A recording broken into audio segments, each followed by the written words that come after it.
Alrighty guys, welcome on back. We are here for some CSGO action. I've got joined with me, Matty B. How are you today, mate? Absolutely fantastic, Rob. It's an absolute pleasure to be here in Kaohsiung for the 10th Esports World Championship held by IeSF. I'm pumped for a fantastic best-of-3 series. Mate, we have Australia versus Sweden up today. So, I mean, both of these teams, Ground Zero and Flow, we know Ground Zero obviously more so than Flow. But what do you think we're going to expect today?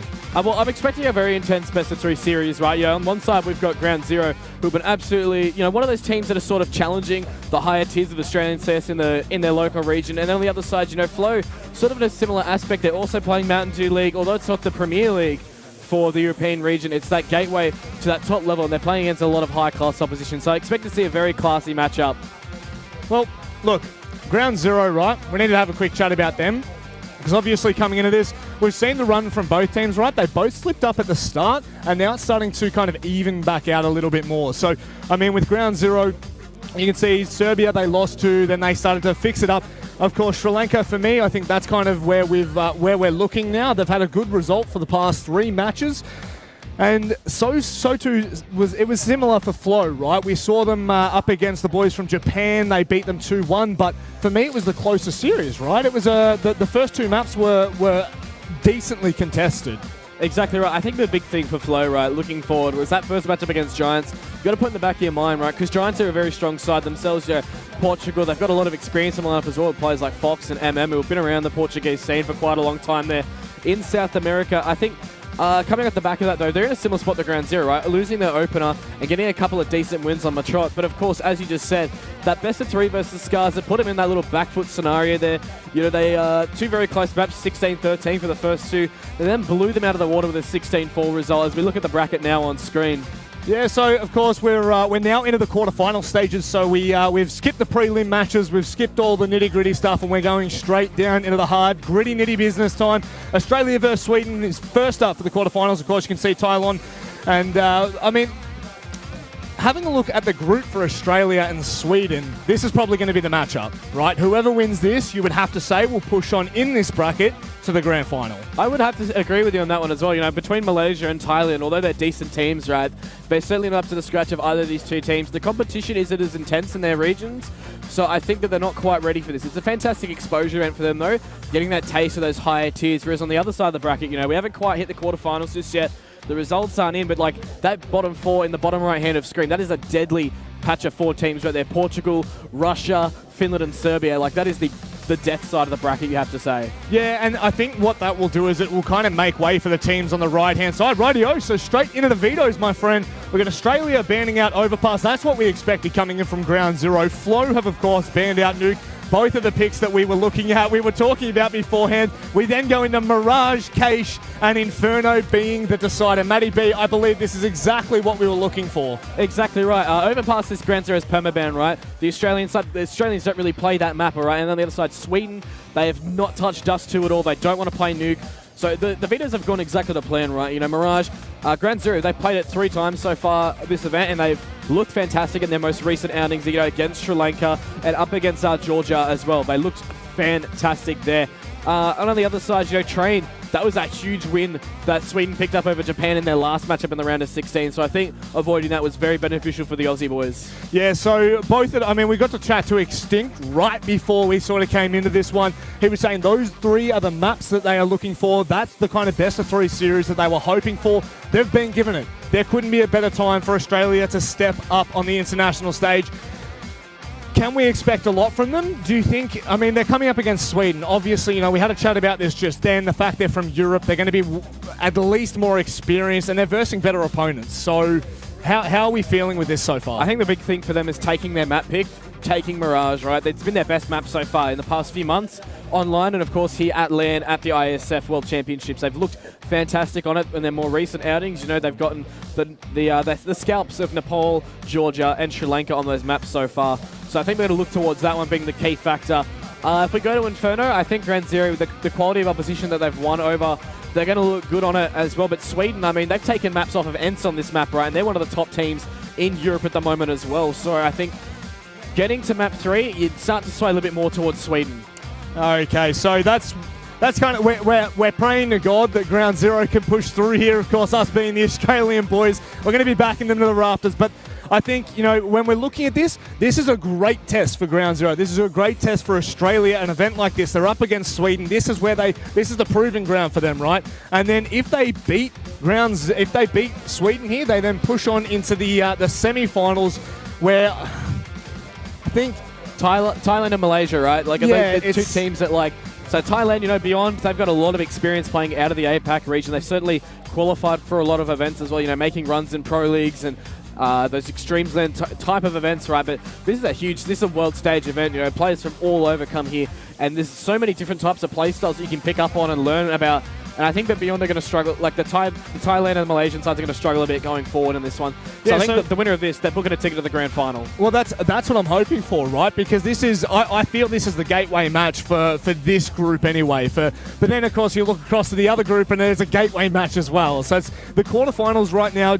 Generally, when you had a look at your screen, top left, top right, probably going to expect the teams that win there to meet in the middle. That's just kind of what we're looking at. But do you want to have a chat about the individual players, obviously, for both teams? Because we have got a little bit of background information, more so towards Ground Zero, but we know a lot about the Swedish team as well. There's a lot of experience on the Swedish team as well. You know, we looked a lot at like players like Zadish and Rusty. Rusty was a big one as well. He played for Red Reserve. Players like Disco Doppler, Draken, Brolin. He's played with so many of those young talents from Sweden as well. So he's probably up there along those names as well. You know, one of those developing players that are waiting for their chance on a bigger lineup.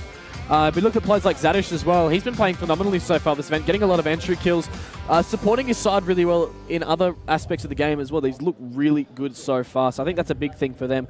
The huge critical factor that I'm looking at for Sweden here is the fact that they are relying heavily on getting the opening kill in each round and capitalizing on those plays. So like we look towards Mirage and Cash, they've played a lot of so far in this event, whereas Mirage, they're taking 80% of the rounds that they're getting their opening pick on, all right? And they're not really converting the rounds, but they're not getting those opening frags. So I think Ground Zero win their opening engagements, which Burn has been doing for them horrendously on the AWP. He's been an absolute beast for them getting the entries. If he can shut down those opening duels for Ground Zero, they're going to look the goods. Yeah, and then we can look to the likes of Nikes, who we know is a sharp player. We know that he actually comes in and cleans up more rounds than he opens up, right? So he'll kind of be the janitor. He'll come in, he'll make sure that things are kind of looking neat and tidy. But, I mean, Benji on the AWP for Flow, I think that this is going to be interesting, right? You've got Burn and Benji that are going to be going head-to-head. Two players that have had a decent tournament so far. Head-to-head, do you reckon we're going to favour one more than the other, or do you reckon it's going to come down to the individual maps? It's going to come a lot down to the maps, I feel like. You know, Mirage is one of those ones where it opens up a lot of AWP play, specifically in those mid areas, you know, through Connector, Short, and the Sniper's Nest through jungle there, right? That's going to be the big play, taking mid control, and that's going to be a huge factor with the AWPers dictating control of those areas of the map, those long, wide, segmented areas where the AWP becomes more vital to owning that part of the map. So I feel like that's where the AWPers are going to come into play on Mirage. Cash, not as much. I don't think it relies too much on the way that the AWPers play out. I think Inferno will be a big one, though, for the AWPers if we get to map 3. Yeah, I think I'm hoping that we do get to a map 3. I do want to see a banging best of 3. This, of course, is the start of the quarterfinal stages here at IeSF for us. And it's I think it is it's the bigger matchup of all of the quarterfinals that we've seen.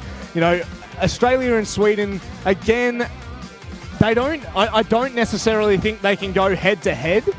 I don't know whether the head-to-head is equal as such. I definitely think it sways into the favour of Flow from Sweden. So, but again, we're kind of basing this off just mismatch information a little bit, aren't we? Because we don't have set in stone stats for Flow as much. Well, for both teams, really, they're both coming off the back of roster changes, right? So that's the big thing. It plays a part as well. You know, coming to a LAN event, you got a fresher roster, so things aren't fully set in stone, right? So things are a bit loosey-goosey. They're playing a bit lax, and that's the big thing. We talked about the Swedish boys earlier as well. You know, we think we know a lot about European teams. They play with a lot of discipline. Yep. Whereas in the Australian region, right, there's a lot of more of a relaxed play style. Like the calling, it's, you know, a couple of players will go here, we'll see what happens, right? But, you know, in the European regions, we're going to go here, this is why, this is how it's going to play out. So it'll be interesting to see those two conflicting play styles come up head-to-head. Yeah, so, I mean, look, we had a look at the entire teams, right? The 26 teams that were coming into IeSF, and we actually saw Denmark fall out early. Now, We weren't too happy about that, were we? It was we were a little bit disappointed because I thought that we'd see most of the European teams make it through.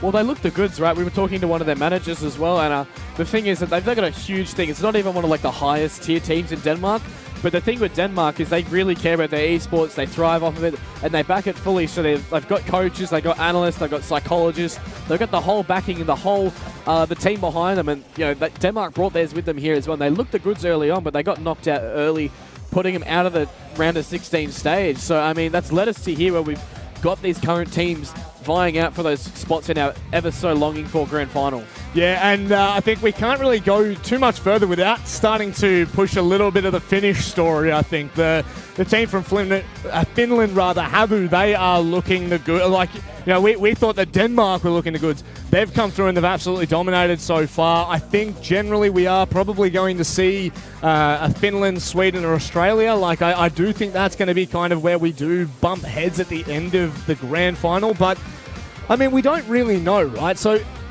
I think for me, I want to kind of look at the top 4 teams that we think are going to make it through. Now, I had Ground Zero picked to make it through to the quarterfinals. I wasn't 100% sure where the brackets were going to take us. And now that we see them up against Sweden, it might change a little bit. But on the other side, do you think that we are going to see more of the Finland? And do you really think Russia or the other team that was... Romania. Do you think that they will be able to compete against Finland? 100%. I actually genuinely believe that Romania can make another good run here. They did so last year at the previous IeSF as well, where they got a huge upset over MVP PK in the finals at one point there. So, I mean, big plays for them as well. They were runners-up last year, so this is their opportunity to come back in. The opposition, although quite strong in itself, is definitely not as well known as it was last year. So a huge step for them to take a chance here. The big matchup on the other side of the bracket is going to be the winner of Portugal-Russia versus the winner of Finland-Serbia. That's going to be a huge indicator of where that side of the bracket is going to go, in my opinion. Yeah, I'm looking forward to where it all comes to, because we've seen the teams. We got to walk around and check out the teams, the individual players. We've had a chat to some of them. Sweden, I mean, we had a really good chat with them walking out of the lobby, didn't we? They're feeling confident, to say the very least. Well, they were feeling confident. We asked them how they were feeling about their matchup in the round of 16 this morning before we came to the arena, and they're like, oh, Japan, 16-3, 16-5, 2-0, and look at how they ended up, right? They were oozing confidence, but they weren't quite set in stone with how they were going to play. So, I mean, it looks like the Aussies were in with a chance now. The whole mindset's got to change for Sweden after that. Yeah, I think that this... For me, for Ground Zero, for the Australian nation, this is kind of the run that we would have hoped for. Right, they've got not an easier bracket to get through, but when you look at Havu up against, your likes of Flow, you'd rather take on Flow and Malaysia and those kind of teams rather than coming through from the other bracket. So I think we might have been given a bit of a hand there. Would that be fair to say? I think the big thing there was the round differential they ended up getting in the upset that Georgia took over Serbia in the group stage. That was a huge indicator, because Serbia... they just ran all over the top of Australia. The boys weren't ready for that one. We talked to them after that match, and they were like, yeah, we just weren't ready for that sort of play style to come out of the Serbians. And the fact that they got upset then by Georgia, who the Australian guys dominated 6-7-2 Mirage, so the round differential was the big key factor there. And so that's how they got that top seed and avoided that perilous bottom right-hand corner of the bracket. Yeah, I think looking with Sweden as well, they had a bit of an unstable run from the round of 16 up against Scars from Japan. So I do think that Ground Zero are in with a good shot to take this. I mean, I don't want to sell that story too much, but I do feel like Ground Zero have the goods to make this work. Of course, like you were saying, with roster shuffles and lack of information, it's kind of hard for us to give the flat-out prediction. But what are your thoughts? I'm going to go with what my head's saying right now. My heart says Ground Zero. I want them to do well. I want the Aussie boys to make a run here, because this is their opportunity to win an international land, right? But I'm thinking we're going to see all 3 maps, and if we get to Inferno, I'm giving the Swedish guys the edge. You're giving Flow. You're going to give Flow 2-1. 2-1. Jeez, that is rough. You've gone ahead. If we get to map 3, it's going to Sweden. But you think it's a possible 2-0? Okay. So, looking at this one, the Aussie guys, they have to take cash. They have to take Mirage and cash. If it goes to Inferno, they're not getting the series. Yeah. All right, that's fair enough. I'm going to back the Australian boys here. I'm going to back them 2-1. Actually, I'm going to go and flip what you're saying. All right. I think that each team will take their respective map pips. And mate, Inferno, right? We know for a fact then Inferno is one of those, like, it's the banging map to finish on, right? How many series have we seen in this year alone where, like, that's been the deciding factor was Inferno? And we saw I mean, look at the E-League, right? We saw three overtimes? Three overtimes at the E-League Major for Cloud9 and FaZe. It was incredible stuff. So, I don't know. I genuinely think that when we do get to Inferno, that's going to be the deciding map. I hope so, man. And it's El Clasico. Hey? It's El Clasico, like the main sort of leadership. You think of some of the classic matches all through Counter-Strike history. NiP versus Envious, Fnatic versus NiP, Fnatic versus Envy. All those massive major finals from the past, right? They've all finished on Inferno. It's been the penultimate map.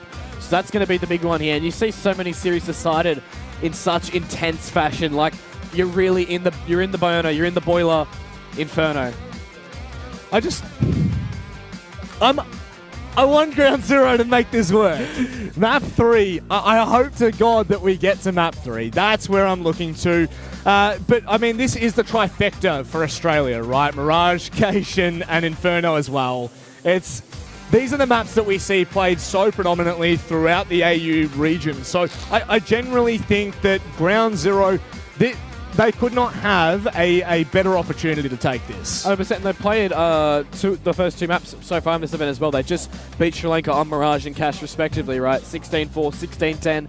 I think they fell asleep a little bit on Cash there. You know, they weren't quite aware of how Sri Lanka were going to play those areas. It looked like they were getting rather aggressive in towards middle and A main, and they weren't quite ready for that. Where we've seen how, looking back at some of previous results for the Swedish guys, they like to play pretty passive on Cash, you know, play lots of retake heavy stuff, especially over towards that A site. So that might actually give Ground Zero an edge there if they're giving them the space to make the plays they want to. It gives guys like Extinct and Nickers the sort of background to sort of give their team the platform to launch off of. Yeah, it's kind of like give yourself enough room on the rope and you'll hang yourself. So if they, you know, like if they're, but if they're smart enough, if Ground Zero could just back away on Cash especially, I mean, that was the map that we got to highlight more so for Flow. And we saw the fact that they do go for the aggressive peak sometimes. So there is that opportunity for us to kind of see if Ground Zero can make that work. Yeah, I think that's the big thing, though. With Sweden taking the aggressive peaks, right, that's where it comes in back to those statistics with the opening picks being a huge factor for them. Cash is one of those maps where they've looked good on as well in this event. And looking at the statistics for just IeSF in particular, right, they have, again, an 80% round conversion rate when getting the opening pick, which is massive, right? You want to aim for about 75%. You're winning 3/4 of your rounds after getting the opening pick. So they're doing that right, but when they're not winning the round, like they're not getting their opening pick, it drops down to like 20%, right? They're not winning as many rounds on the other side when they're not getting the opening engagement right. So like going back right back to the start at the pregame, right? Whoever's going to win the opening duels here, that's going to dictate who's going to take the maps. But that's never been more true of Counter-Strike. I feel like that's just the way that Australian regions play specifically, you know, like that's kind of what we can rest on, is the fact that if we're sharp, if they're on point, they should be able to take their map. Again, I want them to take 2-1. I do want to see them do so, but it is going to be a tall order. It's going to be a tough ask for them to push through this particular game. We do know, of course, Sweden being Sweden, they could just come out and dominate. That is the huge thing as well. You know, lots of experience in the Swedish scene in the background area there as well. As we already touched on, Rusty being a player who's played amongst some of the bigger names coming through the scene currently on the back of Red Reserve. You know, Disco Doplin, Roland, Twist, those guys there. So he's played with those stars before. He's got that experience. And experience is going to be a big thing for these teams as well. Playing this incredible stage behind us here, live in Kaohsiung, right? That sort of experience as a player, as an individual, rather, it's something they can take away from this event regardless of the outcome of this match. Look, I'm just going to stop talking about that for a second. How unbelievable is this stage? I mean, like, just have a look at it. The pure size of it is ridiculous. It is monstrous in size. It is insane. Sorry, I just had to take that in for a moment. Of course, this being both of our first international casts for CSGO. It's a huge time for not only the Australian boys, but the Australian boys, you know? That's what I'm talking about. Let's get excited. Of course, we do have Mirage first, Cache next, and Inferno going to be last. That's correct, isn't it? That's exactly right. And I mean, we talked about this in the green room before going live as well. We sat down, quick revision of the teams going forward, and we looked at the results and said, yep, this is how the veto process is going to go. I did it word for word, right? I've got it written right here on my notes. I'm a genius. It's no lie. It's no lie. the proof is in the pudding, right? So I mean, the fact that Overpass was such a strong map for the Swedish side and it's Ground Zero's permaban, right? That's a huge negative to take in for Sweden, right? But the fact of the matter is, right, is they've looked pretty consistent on cash so far this event, and that's the big thing to look at this event so far with this roster against the level of competition here. I think it's really going to come down to it's one of those cliches. But it's going to come down to who's going to win the aim duels. Yep. No, there's no ifs or buts. I think that there could be a silver lining for Ground Zero here. I do think that Sweden could come into this quite confidently. You know, they were a little bit maybe too overconfident to a certain extent. We saw them very lackadaisy outside of the hotel room. There wasn't too much to go around. We can't really bat around the bushes here. Do you think that could play a factor for Australia? Do you think that do you think that Sweden could come into this a little bit too overconfident? I think the huge thing for them is they got knocked down a peg by Japan in the previous matchup, right? Because as I said before, they were oozing confidence, right? We'll take it 16-3, 16-5, whatever, right? It's like this is just a step in the way to the grand final. They obviously won that matchup, right? But it wasn't as convincing as they initially thought it was going to be. So coming into this matchup with the Australian side, who is a little bit more versed in how they play against albeit maybe a higher level of competition in relation to the Japanese side. So I guess now the confidence might be just a little bit shook. You'd hope so. You'd hope that maybe that's kind of a wake-up call, right? If ever there's a point in time where you can kind of say, all right, it's time to wake up. It's time to stop kind of taking this a little bit too light. Because I feel like if that's the result that Scars are being able to pull out. Now, I mean, we can't take anything away from Scars, can we? Hell no.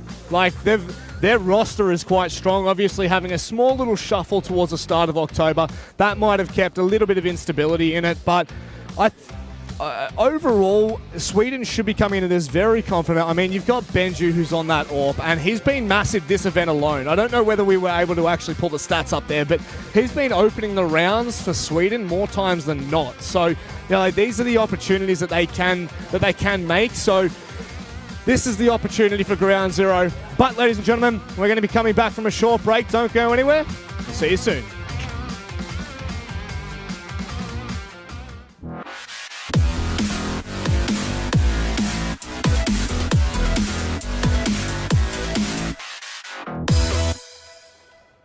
Alrighty guys, welcome on back. Hope you didn't keep waiting too long. Of course, we're here for the Sweden versus Australia match, Ground Zero versus Flow. Now, we have just cut to a quick commercial break. We had a couple of technical difficulties, but we've worked through them.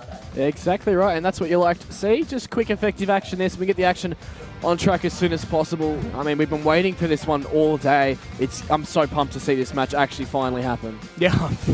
I feel like it's literally been 2 days waiting for this match, for the quarterfinals to kick off. Of course, ladies and gentlemen, for those of you who aren't aware, we have had the CSGO preliminary group stages being played all of yesterday and this morning. This is what we've come down to. We've dwindled it down to 8 teams. Now, we're, of course, focusing on the left side of the bracket to start with. Now, Australia versus Sweden, Ground Zero versus Flow. We've kind of given it the backstory that if Sweden come out swinging, Australia could be in trouble. That's exactly right. And I mean, we've seen both these teams play these maps quite heavily, right? Because they're like the staple maps, right? You need to learn them at your basic core as a team developing. Because these two teams are in those sort of development areas in their respective countries and leagues, both playing in Mountain Dew League in their respective regions. Mountain Dew League is a premier league for the Australian region, where it's more of a development league sort of thing, like it's a Div 2 type thing for the European region. So it's sort of different in that aspect, but Ground Zero, one of those teams that's sort of challenging those higher tier teams from their respective region, whereas Flow, they're up there right in Div 2, but they're not quite ready to take that next step to pro. So you'd say generally around like the region, how do you reckon that they match up head to head? Head to head, like, are you saying like Australia versus Sweden? Yes. Yeah, okay. I think that they're pretty well matched in all honesty, looking at past results as well as this event in particular. I mean, the thing is, Australian teams, we tend to do pretty well against a lot of these Asian lineups as well. So we see the Aussie boys there on screen getting ready for their matchup.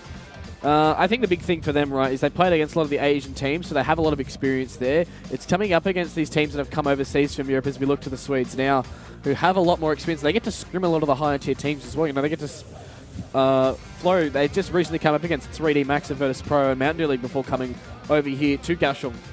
So that is kind of the benchmark for them, right?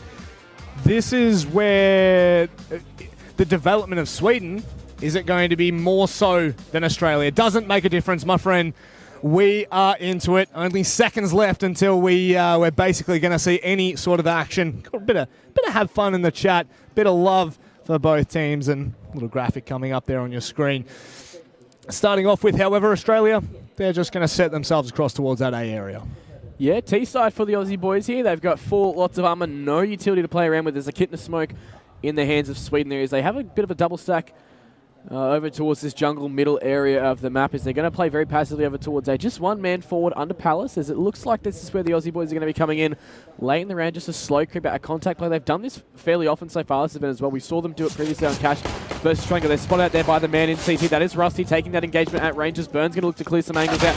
The man in from under Dark Knight, he's going to take that initial fight. There's 3 players here crowned together for round 0 Australia. They pick up the initial picks though. Destiny, Void and Nickez all opening up the round. Yeah, unbelievably done. Hugo, the only one to remain, and Australia makes light work of Sweden straight out of the gates. That's going to be the first pistol round and the first round on the board. A nice way for ground 0 to kind of kickstart this tournament in the quarterfinal stages. Of course, this is going to be a best of 3, ladies and gentlemen. But just talk to me about that A-Pins for a second. We had one coming through connector, which caused so much mayhem in triple and in jungle. So, are ground 0 ready for this? They look pretty well prepared. I think the huge thing for them there was that late creep in towards middle and connected, as you said there. It caused a lot of disruption for those 2 players posted up in towards middle and jungle as they take new control here on the anti-eco. There's a little bit of a force buy in from Sweden. A couple of pistols and armor picked up his burn. The timing's not quite there, and Benji, I think he spotted the man out in towards middle there as they've already creeped up in towards connector. So there will be 3 players posted up here for Sweden as Burn does spot the players here over towards Connor, and he's just getting aggressive there, swinging there with the AK-47. Zaj is here on the side there, ready to take that one down as Burn will open up for these players pushing in through connector, and a couple of quick kills for the Aussie lads as they take control of the A site very swiftly. Yeah, again, Hugo's just going to be the last to remain. Australia starting off in a bit of fine fashion. The first 2 rounds on the board with only 1 casualty. It was Burn opening up mostly, but that's all right. Slow and steady wins the race. Grouse. There we go. Hugo, he'll be backstabbed by Destiny in the end, so a nice start for Australia. They get a little bit of confidence, hitting the ground running, but for how much longer? Well, that'll be the interesting factor here. I think that with the way the new economy update's affecting a lot of teams on their CT side, the money's changed, right? So now they're going to be going for force buys and things like that. There's no guns being picked up here for the Swedish lineup as the Aussie boys, they've got 4 AKs in the MAC-10 here, so they're very well set up here for an anti-eco play. But look at this from Sweden. They're all stacked up over towards short, very aggressive in towards middle. Just one player playing in towards this side here. That is Rusty.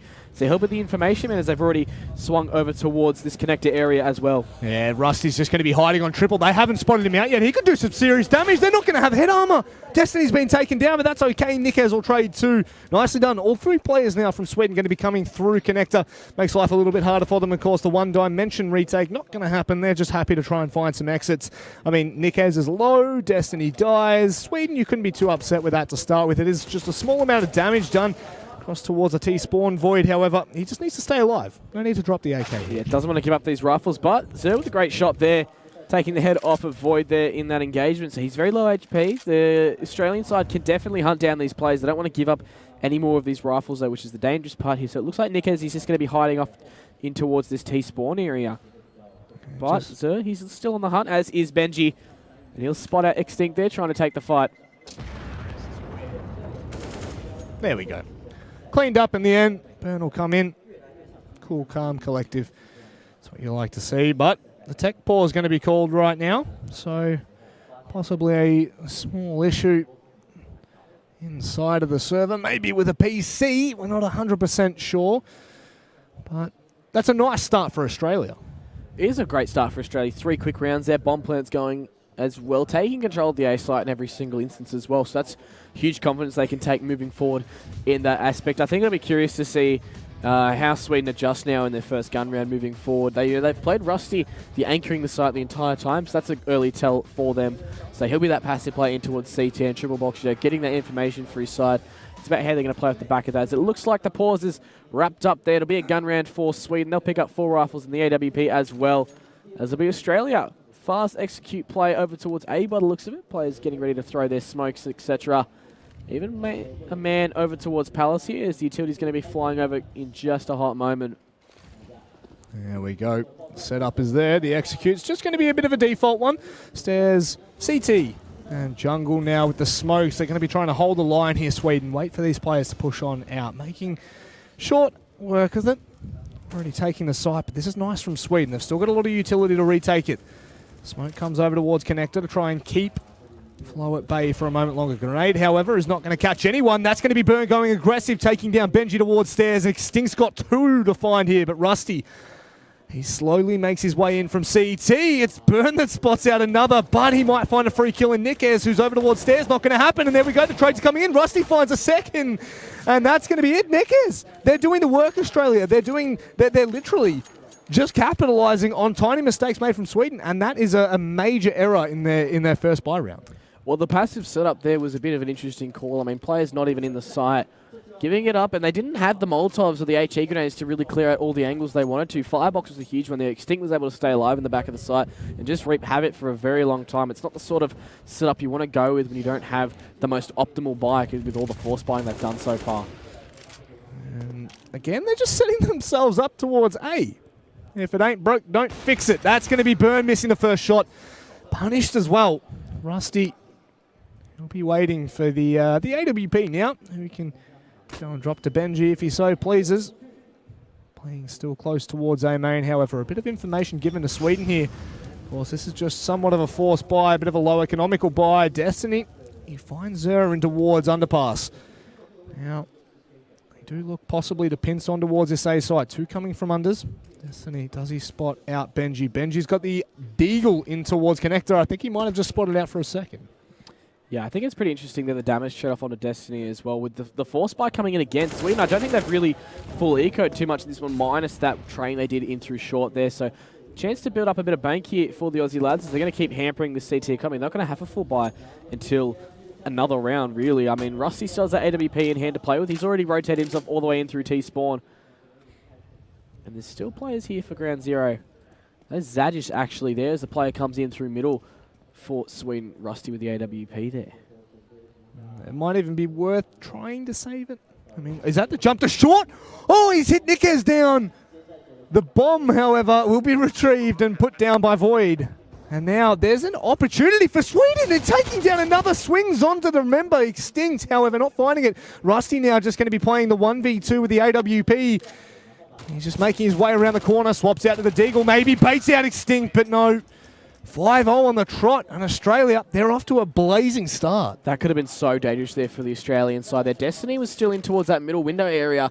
Rusty wins that duel. That's an open bomb site. Destiny's nowhere near the site there to defend it. He wasn't planted for him. That was a huge opportunity going begging there for Swing with that missed shot there. A lot of aggression there. They picked up a lot of frags, so it's interesting to see how their confidence will begin to pick up there as they go into a full gun round here. This is the one when they can play those more passive setups. They've got the HE grenades. They've got the Molotovs. They can play for more information as Burn just spots out the man jump peeking over towards the van there as again Destiny. He's going to creep out in towards the slower part of middle. A bit of a better buy for Sweden this time around. AWP on the Benji. That's what we needed to see. So Rusty might have been baited into going for that after finding the 2 kills in the previous round. Regardless, Sweden get the full buy. Utility now coming over towards middle. Give themselves a little bit of control.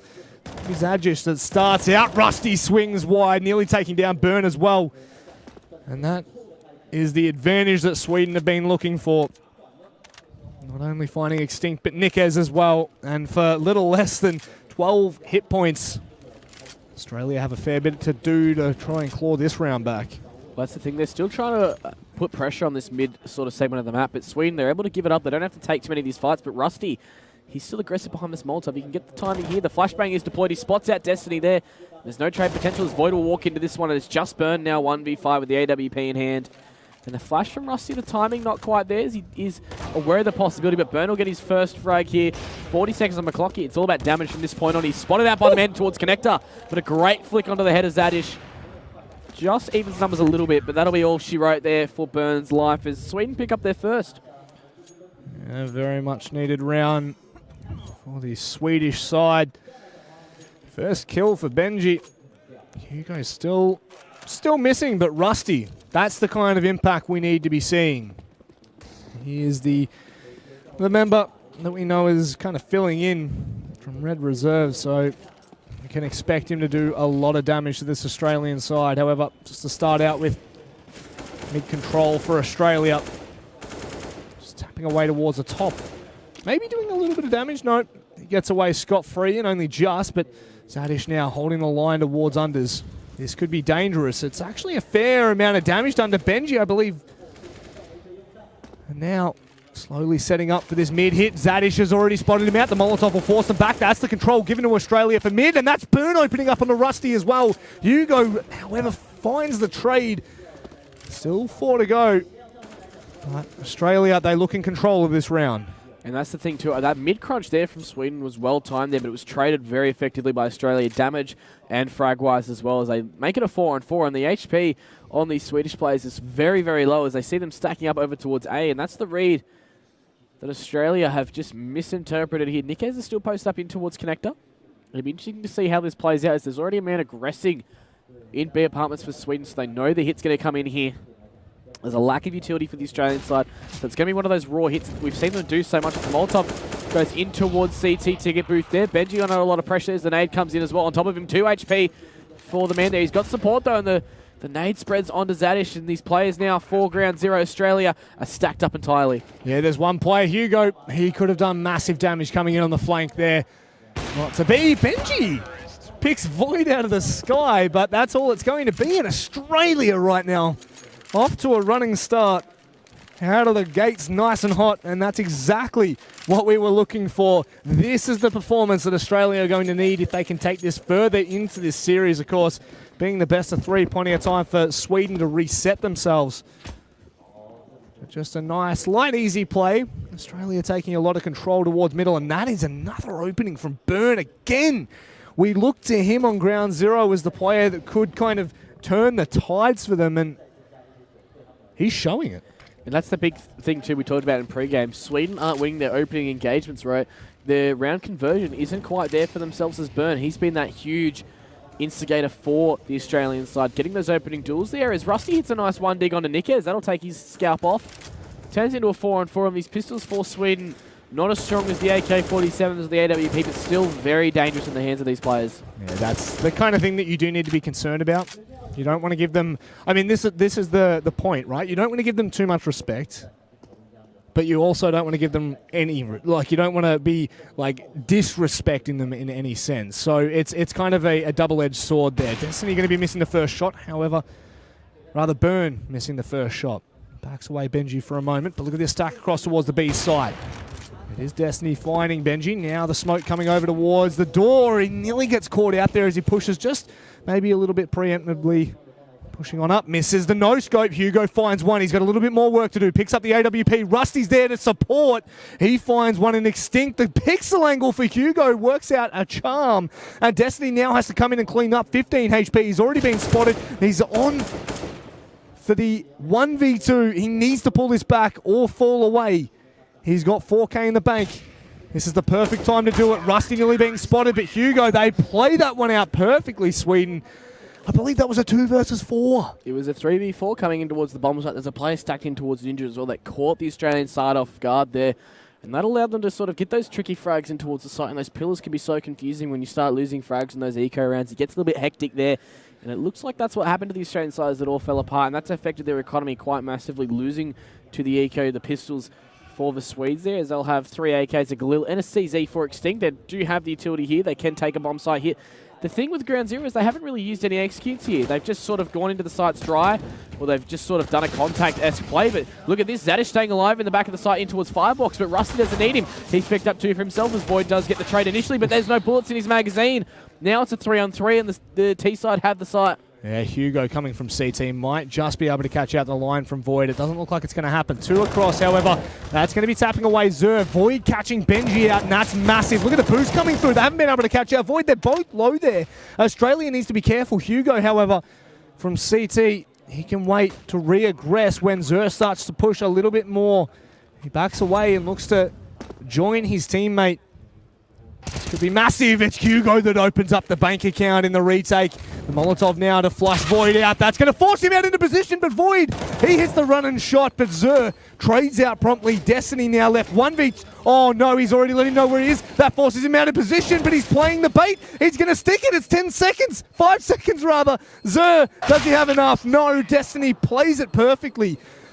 You could not have got that any better if you're Destiny there. He played that to perfection there. The positioning in towards jungle a little bit questionable where the bomb plant was coming in there. Over towards the CT side of Triple, but he gets away with that one. I think he just got into the head there of Zer a little bit in that 1v1. Just swinging back and forth. The spray through the box put him under a lot of pressure there. Looks like, again, mid-control coming in for the Aussie side. They haven't really hit the B site too aggressively as of yet. It's been lots of middle and A hits, splits, and lots of control taken. As information given here by the pistol eye for Sweden. They've got a couple of Deagles, 5.7 and PZ50s across the board. So just looking to do some more damage to this Australian economy. It hasn't quite solidified again after losing a couple of rounds. It's a little bit of a dangerous situation now. Yeah, but having said that, Sweden, they're not like in any sort of driving seat at the moment. They've only got the Deagles. I say only, I hate that word only. As we know full well, what they can do it in the hands of sharp players. Zadish, not so sharp, doesn't need to be there. Waiting for Void to push on through. Now more of an A hit. This is not so good for Australia, but they are just going to take raw peaks, waiting for the aim to outdo them. Nikaz takes a dink and needs to back away for a second. Benji as well. He retreats. He knows that Hugo's up there for support. Destiny shutting down Zer in towards middle. That makes their life so much easier. Extinct will be able to catch Hugo swinging after taking down Burn. And it's only Benji to try and bring back anything. Even a kill would have been nice there, but Nikaz will shut that down. 2 kills in a round for Sweden. You can't be too upset. Certainly not, as the T-side economy isn't quite there as of yet. I mean, they've lost a couple of rounds now, and a lot of damage being done by the Swedes with the pistols. They're starting to hamper down on the Australian side. They have all the AKs and the utility to play with now. No AWP in the hands of Burners. Sweden into another gun round here, although a very weak one at that with the M4s and a FAMAS there in the hands of Zer. There's no head armor, there's no utility, there's no kits. It's very bare bones. Yeah, it's a little bit dangerous if to say, but that's all right. Smoke's now out. Molotov will come in through from Destiny, and this is really nice from Australia. They take the site by force, bully Sweden back out. They've been playing retake on A more times than not. Benji's been able to catch out, oh no, Rusty rather, through the smoke. He finds Nikaz, who was trying to get the bomb down. This isn't looking so good for Australia. Not too hot. They need to be careful. 3 now left. They do push. Extinct finds one. Destiny in the midst of it all. It's now all on the Burn and Destiny combined, but this push from Zer from behind could cause absolute mayhem. Bomb goes down. They both push towards CT. Control now given somewhat back to Australia. That's the huge thing here. Destiny's going to keep pushing forward. He's going to look to try and take these fights, and just be aware of the possibility of this positioning from the Swedes, but they've grouped up over towards jungle here. They've given the position over to the Australian side. So now the 2v3 on these players, they're in this sort of tunnel vision area as Destiny wins that initial engagement versus Rusty. Smoke on the bomber. They're not really connecting to the side. There's a play up on towards the balcony, and that'll be around for the Swedes. As they hold down that one on the retake there, a 3v2. Very well played there. Sweden pick up their third. Yeah, Hugo just dropping that smoke for the bomb, but a nice bait out and allows Zer to take down both players from CT. So well played from both sides. I mean, I don't mind what Australia do there. It makes life harder that Sweden come in so hot and heavy, right? They know that they've got control of A main, connector, and jungle, so there's only 2 places they can be. That's the big thing too, and they spot out that the players will be in towards CT there, and I love the positioning of the man in towards Palace there, and that smoke thrown on the bomb actually sort of worked as a little bit of a one-way there. He can see above in towards CT with the positioning of that one, whereas the opposition couldn't see over the top of that, so he was able to pick up a couple of frags there on towards Burn and Destiny. As we're going to go into our next round, a gun round for both sides. The money very weak though for both teams. Again, a couple of kits for Sweden this time around, but not as much utility to play with. Same can be said for ground zero. Just coming in towards the bottom. Pushes Burn away for a moment. Towards short. Doing connect up. Zadish. Molotov might just flush out Burn. It looks as though they know he's there. He actually misses the shots. Burn finds the kill. And that is a chance that's gone begging for Sweden to find the opening. Burn again back on the... This man is reaching for the rounds right now. And you may as well... You've got the opportunity to just look how clumped up Sweden are. Well, I mean, if you look at the rounds, right, every single one that Sweden have won, they've gotten the opening pick in. And look at this aggression. The middle crunch comes in. Burn's able to get one, but Benji smacks down 2 more for their troubles, and it's now a 1-on-3 for Void as he's just walking out A main.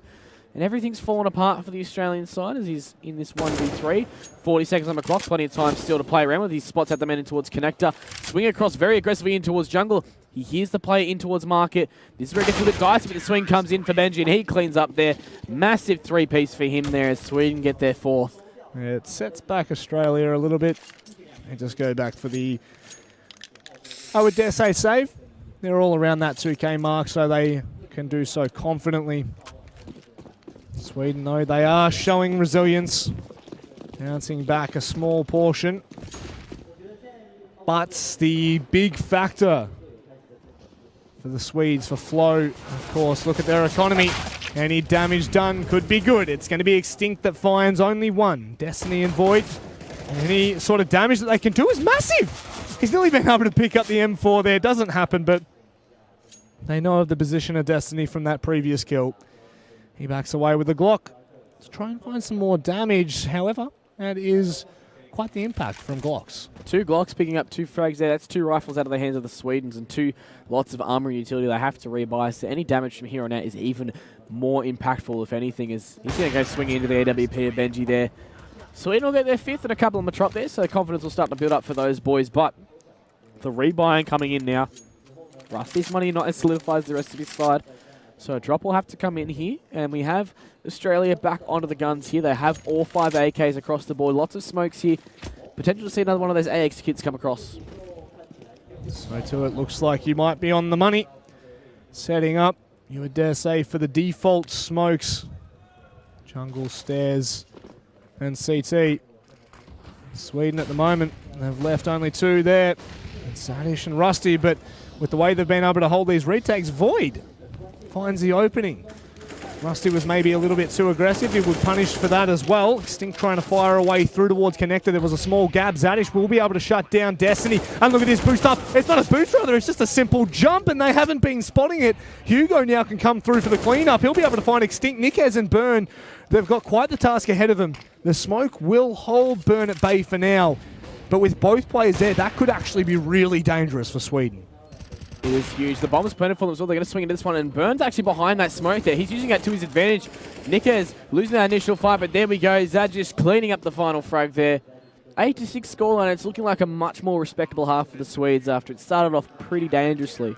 Yeah, dangerous is probably the best way to put it at this point. 6-8, and what looked to be quite a dominant half from Australia has fizzled back out. Sweden not in the driver's seat again, like we were mentioning in the previous rounds before. The economy for both sides, of course, were, throughout the entire course, pretty unstable. And look at this pushing towards underpass. Destiny doesn't expect the flash. That's huge from Rusty, and Sweden start off in a massive fashion. That is huge for the last round of the half, and maybe the confidence booster that Flo were looking for. Well, that's the thing too. Look at Rusty right now. He's currently 17-12. Huge impact for his side right now, and he's got a lot of experience playing with some of those higher tier players in that European region. It's showing right now for himself as well, as we see another experienced player, Burn, also playing very well for the Australian side. And I mean, 8-7 scoreline for the half if they do manage to convert this round being Sweden. That's not a bad result for the Australian side. And they can still hold their heads high. Void making his way towards the more advanced positions in A. Won't be spotted as of yet. Burn trying to tap away to find some information. Not being given any just yet, so hold your horses. Still a minute left on the clock, but there's no utility for Australia. If ever I have seen raw aim, this has to be it. The nade will come through. Extinct will be caught out. 3 HP. Void now. Its position has been opened up. And look at this from Rusty and Benji now, making the play towards CT. Void can only find 1. Bob's dropped on the site. Rusty will shut down the first half, finding that frag onto Void. And that was a lot better towards the end, towards the latter rounds. It's looking like it might be a little bit closer. Well, that's the thing. Sweden managed to break that Australian economy there, and it didn't look as confident from the Aussie boys as it started to get whittled down a bit. The Swedes started to flare up a little bit more, show their colours, get a little bit more aggressive, and show a little bit more pizzazz there with, you know, Rusty and Benji having a high impact there. The anchor over towards the A side, and the Orper himself also putting in a decent amount of effort there.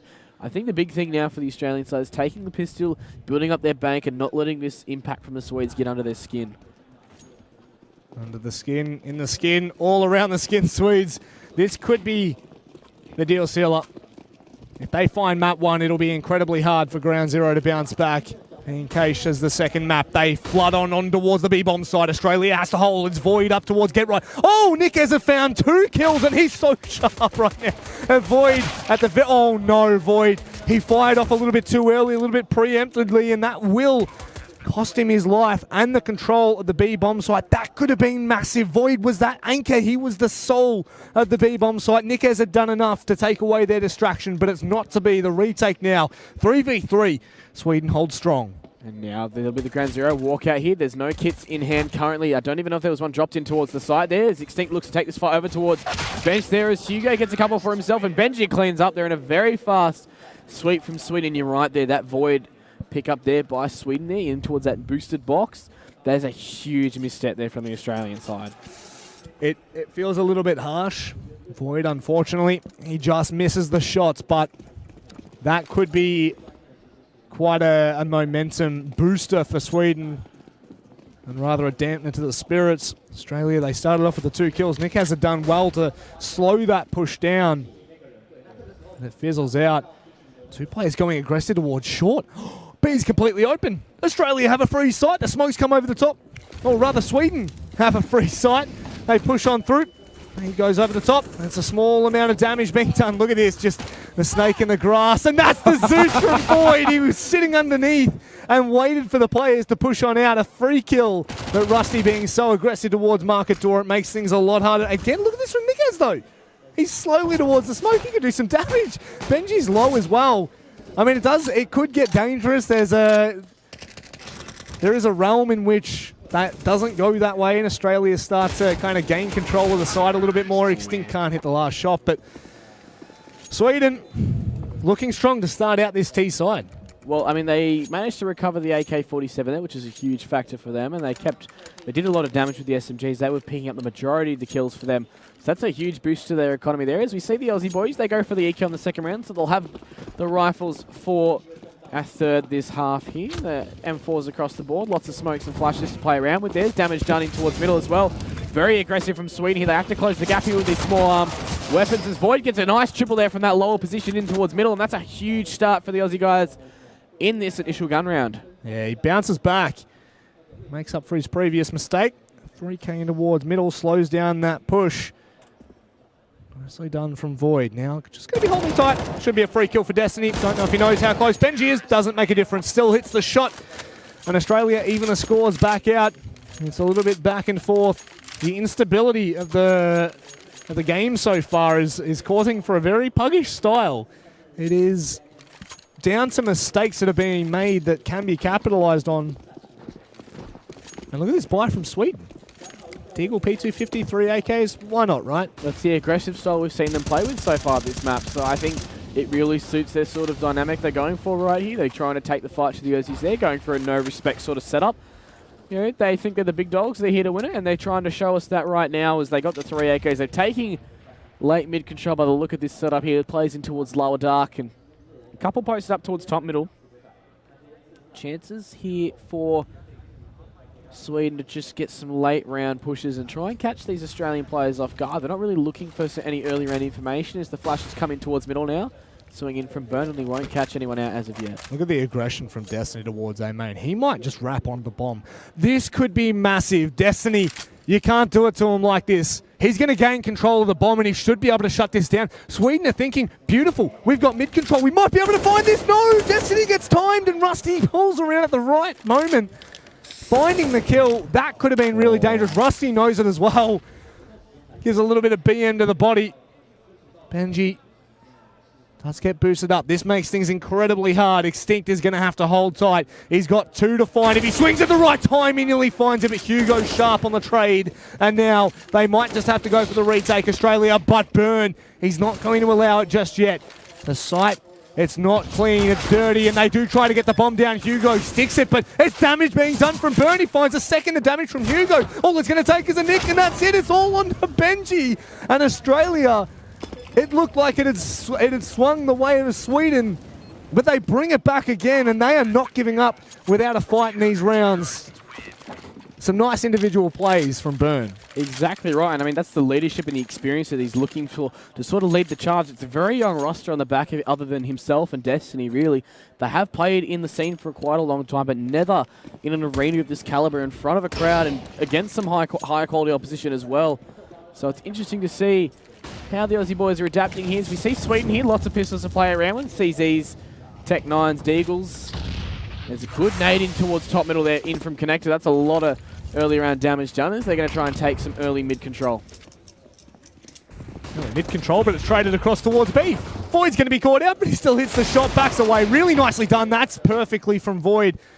He holds the rush, slows it down enough that the rest of the cavalry can arrive. Burn will shut down Zadish, and there's only one to remain. Hugo, he can't be asked to do any more than just some information. Nickez will shut him down, 9-11, and that was really well held from Void there. I want to point that out. Exactly, a lot of pressure put on him there. He had to drop down from the balcony, and Sweden couldn't capitalise on that. You know, the falling mechanics in Counter-Strike can be quite frustrating as a CT when you're forced off of an angle and you just get punished by the T-side aggression there. But he got away with that one and picked up 2 fantastic frags there, which was traded in great unison there by Nickez, as well as they're going to get a little bit aggressive here in towards A main on the gun round as Burn picks one up in towards middle. But the stack from Sweden's over here towards A. Rusty's going to begin his creep out in towards the ramp position. Oh, look at Destiny. Destiny's just back from default. Extinct, he swings to give a little bit of information. It's, oh my word, Australia, they are working all together in unison. Destiny with the Molotov will find the kill in the end, but goodness me. Australia going toe-to-toe with Sweden, and it's looking promising for ground zero, right? What up now, Swedes? What up now? I mean, it's a good start for the Aussie boys, 9-12, and they're on their CT side, which is, you know, arguably the more beneficial side to be on Mirage here as well. As pistols for Sweden. They're going to look to take some mid-control, and then a spot out there by Benji. Good damage done under Burn there. That'll force him off the angle, and he knows that tag's happened. So a good pick-up early on there for Sweden with a bit of knowledge gained as Nickez gets one there with the Kobe at range. And 4v5 early on as Extinct's going to begin his peer over towards middle, and they're just being picked off one by one here now. Just one by one, slowly falling. Swings wide, but the scout can't find anything as Nickez holds the line down. It's Rusty pushing him with a deagle. He might have been able to find a head. He leaves the bomb towards the back of Apps, so you know for a fact he's just going for impact here. Just looking for a couple of kills, trying to keep their economy honest. But look at the bank, at the reserve that Australia has. I believe 15k on Burn or Destiny there. That's absurd. This is going to be the point in which if Sweden can't start to claw these rounds, it's the point of no return here. That's it, really. I mean, it's getting into that very intense part of the matchup here. Like, the money for Australia is the crucial factor now for Sweden. They have to start gaining a couple more rounds. If they get it to like a 13-11 scoreline here, the bank will finally be broken for Oz. As Burn, he's going to get 2 very quick picks here on the gun round. He's going to re-pick for his third, but Benji punishes that blind aggression there as the Molotov will force Zer back there. No more aggressive angles to be taken by Sweden. An early advantage given for Australia's Destiny. Peeks into another one. He takes out the man in towards Palace, and another Molotov. They're keeping Zer at bay. They've got the reads now. They understand the timings of how Sweden are acting on Mirage here. Makes Sweden's job just that little bit harder. Nickez, he'll go for the cheeky little peek. Benji falls, and Zer is the only to remain. However, don't want to give him too much of an opportunity. He's been able to find 2. What more can he do in this round? Nickez maybe peeking out a little bit to Oversalis there. He's got a full belt of utility. A full minute left on the clock as he sets himself towards A little bit more. The huge thing here is how low Destiny is on HP, and the engagement's going to be quite intense between these two players as the walkout begins over towards A here. This is very winnable for Zer right now as Void. He's far away from the action. He's just playing passively in towards B. He doesn't want to give up any map control here, and he's holding that off angle. So it's going to be up to Destiny, who's also opted for this passive off angle in towards Ninja. Does Xur clear this one out? This late in the round, you wouldn't think so after the mid control taken early on, but he's walking in towards the site. This is the huge moment. He's going to cross in there, and Destiny cleans up the round there. And the Australian side will get their 14th. Nicely done as well, just inching themselves a little bit closer. It's looking dangerous for the Swedes. Of course, this is only map 1 of the best of 3 series, the quarterfinals. And Australia have shown up. This could be their tournament to possibly head to that grand final. They're painting the picture as though if they do push on, we could possibly see a bit more of a deeper run for the Australian team. That'd be huge for the Ground Zero sub, but look at this. Very close in towards A main. Destiny's under a lot of pressure. Here's the flashbang's going to come through the smoke. He's going to get caught out. He's good for one, though. The spray in from the smoke's wild. He does more damage, though, and trades are coming across into towards the side. Extinct at range with the M4. He'll clean up with the help of Void, and Australia get to map point here, Rob. They're throwing as much at them as possible, but Australia, they're pushing on through. Did Burn just smile? He's looked so stone cold today. Yeah, nice, he has, hasn't he? Nice and focused, but he's looked stone cold out. this entire event. Yeah. I saw him yesterday in the group stages, and literally there was no smirk. Losing to even Serbia after. does it to you. No, that's true. But I mean, even after topping their group, it was just stone cold. Saw him in the lobby, nothing. Just a stone cold criminal. Well, he's certainly doing that to Sweden right now. 20 and 15 on that AWP there. He's been so impactful for the Australian side in this first map, and it's not over yet for the Swedes, as they still have plenty of time to come back in this one. They have the AKs up this time around in the AWP in the hands of Benji, so it's about taking control this time. But look at this from Destiny. The creep in from Palace there. There's 2 players in towards A main. It looks like it's going to be that A crunch here, but Destiny can get the timing here. It's about, does he opt to push in through T? Is he going to go for that A main flank? But no, he's opted for the T flank. This could be massive for Australia. There could be a misread here. They could cheat an extra play over to B, and the Bird gets the initial pick over towards A, and damage done. This player's trying to push out here. That is fantastic for Australia. Destiny with the long flank in towards middle. And oh, that is a massive whiff onto Benji as Xur trades it back, but Benji's the last man alive on a 1v3. Does drop down Burn. It's now 2 players left alive. Pop Flash coming in towards Connector. No, that's a Molotov. That's going to force him off the angle. The bomb is down, and the players for Australia are rotating back into this one, but surely Australia take map 1 here. I have to feel so. 7 HP, no armor, a dream is all that's left. Benji, though, they're both together. Crosses towards site. They will be chasing him down. Hot on heels. They wait just a moment longer. Benji might just be able to bait out one of the members. Doesn't make a difference. Void will shut it down. And nicely done as well. Australia push through with map number 1. 16-9. What a fantastic scoreline for the Aussie boys there. Good start. I mean, that's what we wanted to see. Coming out firing, we then head to Kaohsiung, which is going to be Sweden's map pick. It's going to be the big one going forward, I think. The fact that the Australian side took Mirage, right, that's very beneficial to them. It's been their map so far this event, right? They've gotten very convincing scorelines. Yeah, that was a very, very dominant win as well. You know, the 16-9 scoreline there, they looked the goods. I think it was really dictated there by Void's impact as the B side rock and Burn's impact on the AWP, especially on that T side. Yeah, we saw him really dominate in the 1v1s, the openings. That was where we were looking. That's what we were saying in the pregame, right? If Burn is the go-to man, if he can light up to start off with, that's where the damage was going to come from, and that's where the damage did come from. But also, like you were saying, Void, he had a great map.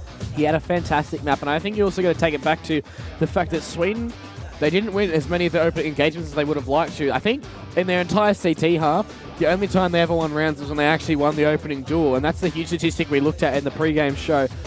They're so reliant on getting an early numbers advantage that when they don't get that, they start to stumble and trip on each other. They don't really know where their rotation points are. Could be a factor of an inexperienced team and, you know, not a lot of longevity in the lineup, and so the cohesion's not quite there yet. But the Australian side, they picked them apart in that aspect, and it really did them a good job. Yeah, it felt like they actually started to get a good read towards the end on that CT side, right? We saw them actually adapt, and I mean, we got a great little exclusive chat, if you will, with Extinct right before we went into this, and he was saying that that's one of the big points that Ground Zero were going to play with, was the ability to adapt on the fly, because we know that Burn's got the experience too, right? Well, it's exactly right. He's played on stages as big, if not, very similar to this one, and he's got the events and the time in Counter-Strike teams, back towards Tainted Minds, Immunity, Greyhound. He's played at majors. He's got that rock behind him in the head. Well, this is, for me, I'm really excited to see where this heads. In the best of 3 series, it's the fact that Australia have started out so strong. I mean, is this a good tell as to where the boys could possibly start to kind of flex a little bit in this format? I mean, we were saying that Australia, if they push through, they've got a really good shot, a really good run to the grand final. Is this a good start? This is the start. They have to take this series if they want to make the grand final, right? Obviously, because they lose, they're eliminated, right? But the big thing here is Sweden is the big rock in their way right now. I feel like although the teams that Thailand and Malaysia have sent are quite strong in their own aspects, I think the Aussie side have a little bit more class in them in that aspect. So if they're going to take this series, it's a grand final run for them, and they'll have to face one of the heavyweights in Finland or Romania. Well, that's the other side of the group, right? So we are looking forward to seeing where the semi-finals start to diverge to, start to take the track onto. But I mean, I want to highlight a couple of rounds here. I mean, Australia started out on the right trot. They went 5-0, but I thought that it might have started to turn, right? Rusty held down that short position with a massive 3K, and that could have been a huge decider. There was a point in which Sweden could have started to swing back into control there.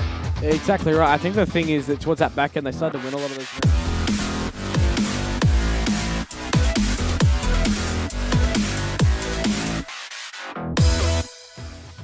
Alrighty guys, welcome on back. We have just seen map number 1 in which Australia have started off in the right fashion.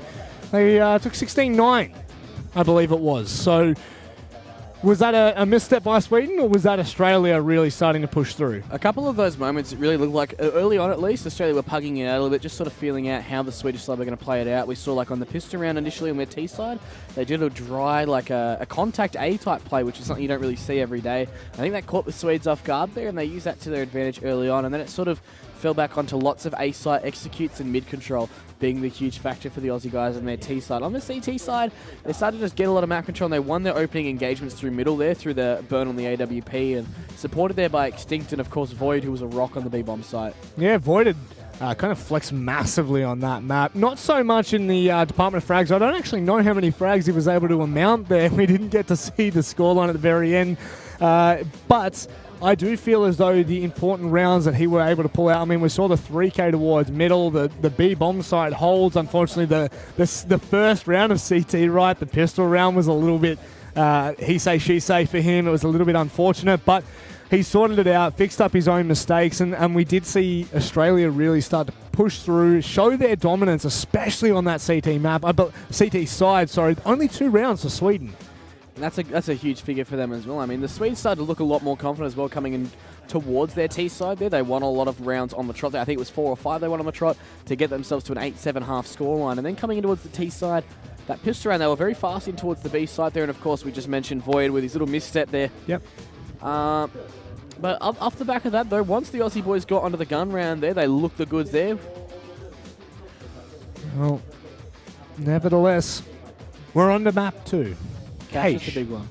Kaohsiung is where Sweden have to bounce back.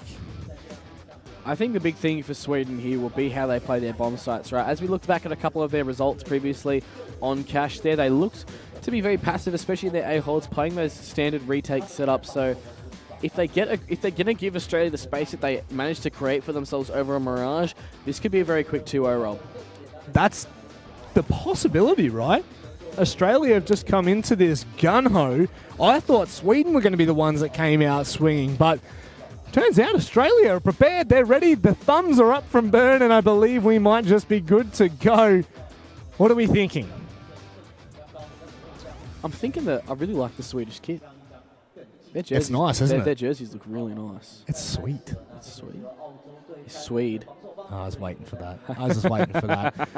I was slowly just waiting for the comment to come through. You're my hype man. You set me up for greatness. We have to. We have to. Smokes Flashes, Molotovs. That's the storyline for Sweden on this pistol round. However, Australia are going to go with full brunt aggression. Look at this, 3 towards A main. They might just go for the early information. This could be a massive way to start if they hit the shots. It's going to be Zadish who holds the line, finds the first. There's no trades coming in from Australia, and that's 2 big kills coming in from Zadish. And now Destiny, he has to back away. He doesn't have too much more that he can do. It's now going to be a retake on the site, and it's Destiny that falls down. Burn looking to come through with Void, but Sweden, this is what we win. This is exactly what had to happen. And maybe Australia have played into that a little bit. I think so. They got a little bit too aggressive there versus the Swedes. They're going for these very early information sort of style setups on all their pistol rounds, right? They're pushing into an area, gathering some info. I think it's probably a lack of knowledge on how this Swedish side plays. So I think that's been the big factor there for them. As you look at the buy for Sweden now, 2 AKs, P90 even, and 2 MAC-10s as well. So a bit of money time to build up. Just the Zeus on Void being brought up for the Australian lineup as he's going to get aggressive over towards B. It's going to be a little bit of mid-control taken here, which you like to see up against those short arms weapons. Down all around pistols for Australia. They could do some serious damage, but it's not to be. Unfortunately, Burn will back away onto the site, finds a dink onto Benji, but that's all it's going to be. Nikez comes in for possibly a small tap. He'll be pushed aggressively. Ooh! That was a little bit nice. We all just heard that. It's extinct to remain. But look at this. The angle from Hugo. He's playing aggressive towards Heaven.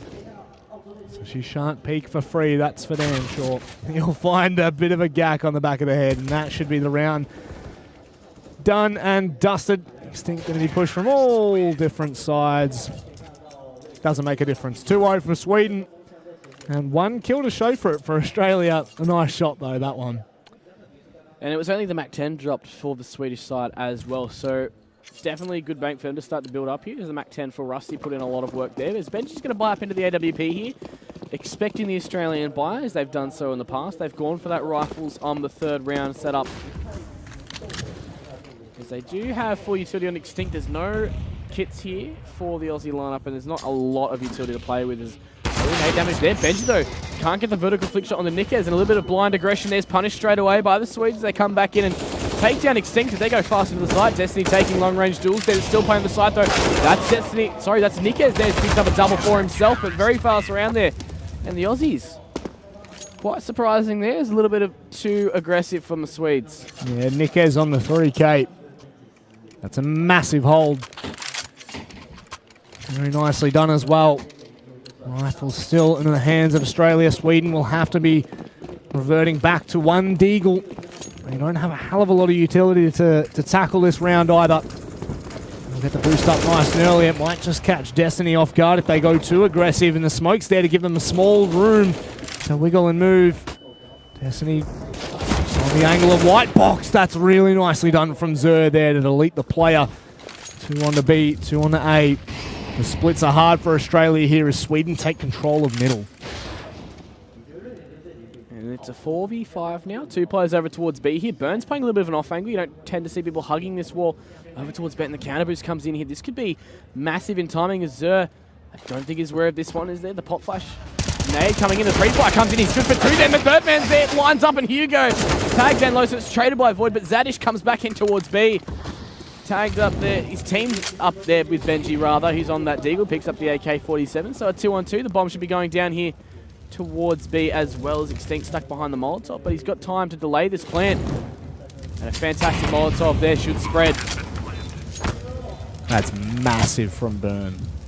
I just want to touch on that again. The call is ridiculous. Nick Ezel finds Adish. It's all on the Benji. On site, he has to go aggressive to isolate a 1v1. Looking to tap away on the Nikez. It's Extinct that's forced out of heaven. Now pushing a little bit too aggressive. Don't give him the 1v1s. He's going to be able to find the head, however. And Australia, they find the 2-gun rounds, and that will force Sweden back onto a low economy buy if they force here. If not, they're going to have to wait patiently. A tech pause called for Sweden.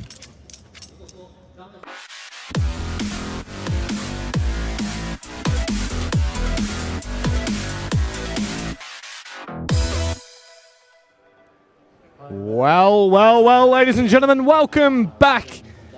I believe we have sorted all out the tech issues. And we seem to be getting back on into the matchup. Australia versus Sweden. We're here for the quarterfinals. I'm Manic Monday, joined with Matty B, my friends. Australia have started off in a pretty dominant fashion, my friend. They look pretty good. They took map 1 very convincingly. Still here on cash, 6-3 scoreline at the time of the break, where we just saw Destiny pick up a fantastic 4K in towards middle. And once again, the bane of my existence, this Swedish side and their ability to force buy on rounds where they don't need to. Their money's broken. They need to start building up these rifles and going forward.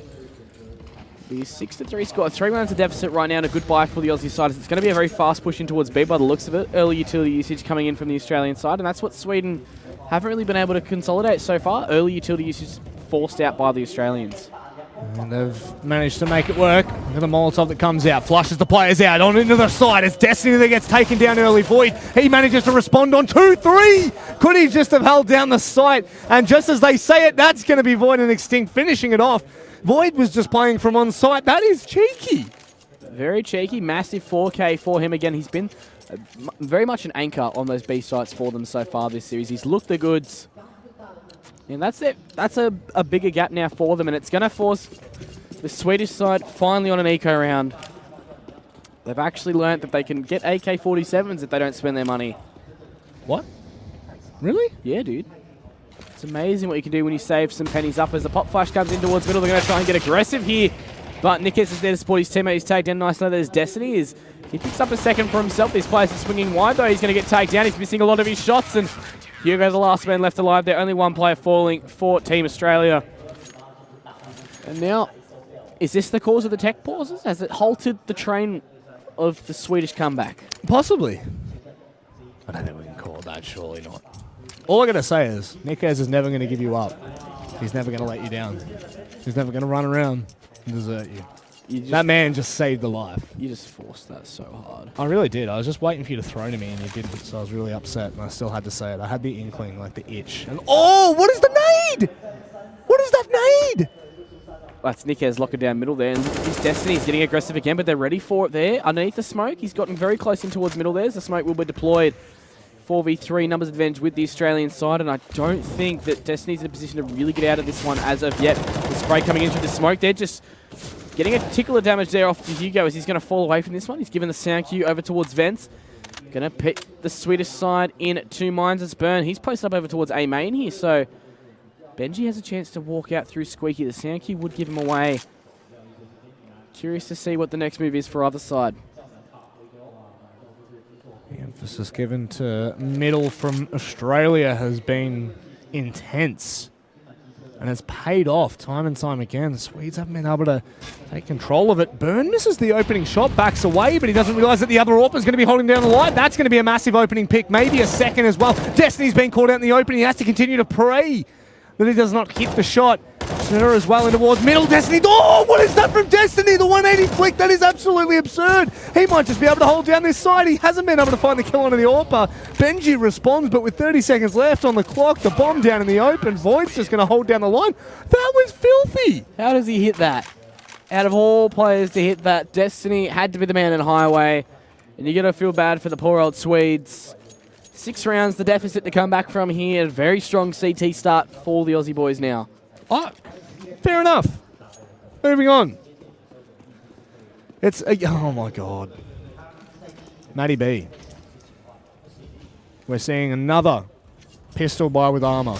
They do not have the economy to do this. I think this is a mixture of tilt and frustration for the Swedish side. I mean, like we said, they were very confident coming into this event, and based off of this, I think the Australian side have gotten under their skin a little bit here as well, as it's going to be a very fast play towards the site. Nade caught out there for Extinct. He's not going to get the damage done. 2 quick kills go the way of Sweden, and now a 5-on-3, and this Australian side is far out of the action, and rifles retrieved, and these force buys, it took a long time, but it looks like it's starting to pay off for him here. If it doesn't work, do it, and do it again, and do it again until it works, and eventually, Matty B, it'll work. Magic. It's now a 2 versus 5, and I believe Team Australia are going to try to do some damage. Zer coming around on the flank. Void gets the lead from the server. Burn still just trying to do some economical damage, try and keep them low. Can't do so. Rusty picking up a 2K on the Deagle. He opened up the bank account as they headed on into the site. But nice and simple. steady as she goes. They just retrieved every weapon the CT side had from that. I'm not 100% sure that I agree with the push. I still don't agree with the force buying tendencies of Sweden here. It's paid off this one time here. There's still money in the bank, though, for Team Australia, so they can definitely come back into this one. They have the AWP still up on burn, rifles across the board. Full utility, of course. And Benji on that AWP, so where's he going to be posted up here? Is he going to be looking for that information as Burn? He's playing very cheekily over towards B main here. Above the top of the smoke as a nade comes in towards the vents. Burn passive, the timing's not there. He's a bit worried of the man above him as Zer gets the opening pick there, so that leaves Void now alone in the B site, and there's smokes deployed all around him, and lots of pressure now coming in towards the side as Rusty drops in towards Checkers, and no real rotation coming in as of yet for the Australian side as the Swedes are out in towards the site, and Void, he's adjusted his position now, has to stay alive in towards this back corner of the site. The player jumps through towards the back. Zer falls there, he catches the second player on the site. The damage isn't quite done though. The trades are back and forth, the bomb dropped. It's just Nickers now to 1v3, has a little bit of utility to play around with there. Spots the player in towards B main, but that's be the way that it's done. Rusty underneath in there, sprays his feet off, with 9-5 scoreline, and just like the first map, suddenly Sweden just find a little bit of life. It's pushed back in, comfortably so. Now, they look to possibly bring back what was a half that was going astray for the T side. They eventually start to bring it. Why are we still seeing the Zeus? It's just cheeky, right? I'm not even sure what's going on anymore. Look at the aggression from Destiny. The one player in towards middle, he has caused so many problems. I hate to say it, but the Thorn into the side. The dink comes through, but not the kill, and they're punished for the aggression towards middle. There was no backup coming in there, so it leaves Nickers, poor Nickers, all alone on the A side. But this push from Destiny gives so much information. The rotate should surely start to come on in. Burns already alerted Void to move across, and Nickers, he's going to be asked to step up here. He hasn't been able to find any shoulder, not even a peek just yet. The first player, that's a nice shot from Benji. And now, Void, what can he do with the Deagle? Burn on the shoulder as well. Playing in behind the smoke here. Can spot out. There's a couple of low HP players here for Sweden, but no, the gap spotted there by Benji. He swings back into the fight. It's just Burn there in the 1v4. He'll get damage done, but no frag consolidated. 3 rounds the gap here. 9-6 scoreline. Australia in the box seat. Yeah, I feel like if you're going to put aggression towards A main and you're going to send the M4 in, send the 5-7 in first. Use him as bait. Why is he the only player going in on when the M4 is the only buy for the rifles? Exactly, that's what I was about to say. Why isn't there a second man there to trade it? I mean, there's pointless aggression there, really. I mean, it was very early round. It wasn't like a late round thing where you're sort of chessboarding the map looking to get information. It was just a blind push early on, trying to catch out the Swedes off guard here. It's going to be a faster play for the Aussie side. Going to go charging in towards this A site, and as we said before, they're playing very passively. Like to play this retake setup with the smoke and the kit in the hands of Zer, and there's one play here over towards Truck. That's the A site given up over towards the Australian side. They're going to get the bomb plan in nice and quick here, but they're going to adjust here. A couple of fast flankers coming in for the Swedes. Yeah, but is it Burn that's going to be able to hold this down? You can see just towards T-Spawn, tapping away, finds the first, still trying to hold onto the line to slow that push down. Unfortunately can't do so. Rusty eliminates him from the deal, and now Destiny, he holds from Fork. They've both been able to pick up one apiece. Nickers as well. Destiny swings on to Zadish. He gives the information. He can swing back wide. It's not going to be. Rusty has to win this out in a 1v3, but brings it back to the 1v2. Now pushing towards side. He's got control of default, but won't expect Void to be coming from behind. Finds the kill as well. 10-6, and they find the second pistol round. Australia, they're doing incredibly well at these moments of need. That was fantastic stuff. I really liked the play there coming in from Sweden, that long flank coming out there. You know, that stuck over towards B, right? The thing about Cash is it's very easy to play retake setup, so they had the one player playing information over towards Truck. And that allowed them to sort of take some more control over towards other areas of the map. There's another force spike coming across there, and aggression in towards middle there. Zadgis there gets a lot of damage done to him by Nickers as Extinct tries to trade it back, but Hugo's there, charming with that AK-47 that they have now retrieved, and 4-on-3 and an advantage here, but there's still 3 pistols to play around with. Oh, Void, did he just... I'm not sure whether that was a gap in the smoke or not. I'm not sure what happened, but... See, this is where it's okay to force buy. This is okay. This stage of the map, yes. Like, I mean, coming off the back of a pistol, you did a lot of damage. It was 2 players left alive. a better read coming in from Sweden, but I think it just comes back down to those tendencies they've been playing with so far this series. They've been very trigger happy on the force buys as the Molotov will come in, trying to clear out that MBK corner. As a good nade will come in towards the site there. Damage done onto Benji, so 3 players very low HP. Still very winnable here for the Australian side as they're just jiggling in around the site, looking to see if they can spot any of these players out, and they spot the man playing passively over towards Truck. So Benji now having to try and regress into this. He gives away the position. Pop Flash comes in. He's trying to take these fights, and Burn falls and Destiny in the 1v4.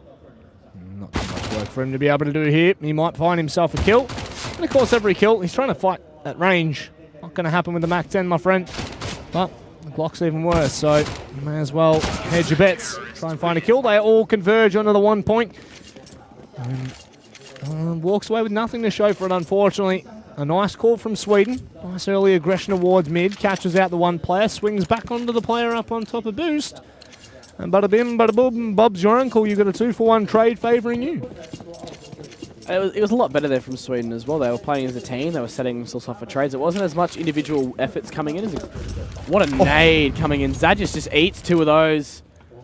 Straight on the chin there. Drops him down to 17 HP. And just a couple of PT50s. Full sport here by the Australian lineup. They're going to use that to try and get a couple of long-range kills there. And get a bit of cheeky damage done onto these players in Sweden.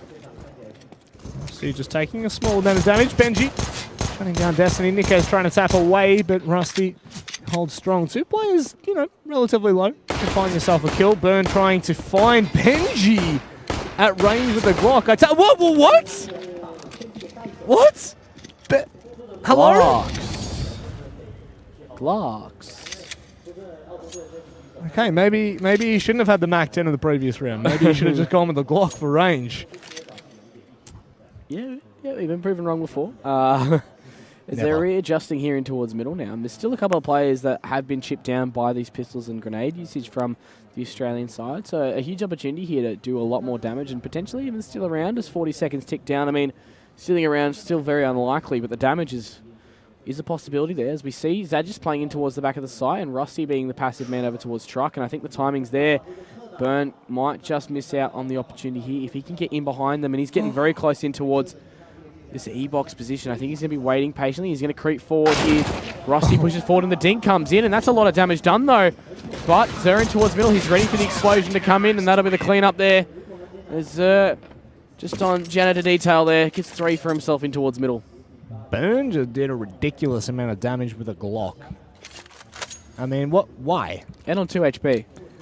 How does that happen? Doesn't make a difference. It happens. He's probably thinking, how the bloody hell did he get that close to me? I can tell you. Don't watch the light fork. A little bit of problems there. Molotov will come on out to force back the boost that was coming on over. Australia decided to just hold on to their pistols. Maybe do some damage at range. Maybe send the Tech 9 up close. Doesn't make a difference. They're going to pour on over the top. And we saw this. So this type of pistol buy makes more sense to me. You know, they're not going for the heavy armor investment with some light utility. Like they're not really they weren't going for ace kits in those rounds either. It was just a buy to try and do damage, and it hampered their own economy. And this is more like it here from the Australian side. You know, they're losing these engagements with the money's going to be hampered bad enough that their gun rounds aren't going to be as optimal as they'd like them to be. Yeah, unfortunately, they're just not in a position to trade that out effectively or quick. Oh, look at this from Void. Oh, he's been able to find a kill. That's not good. Rusty, however, is going to be waiting with the FAMAS to do some damage. Destiny's finding another kill in the midst. Still trying to tap away. Needs to be careful. He's been spotted. Unfortunately, he will fall. M4 collected for Void at this point. I mean, he might be able to find one more, maybe.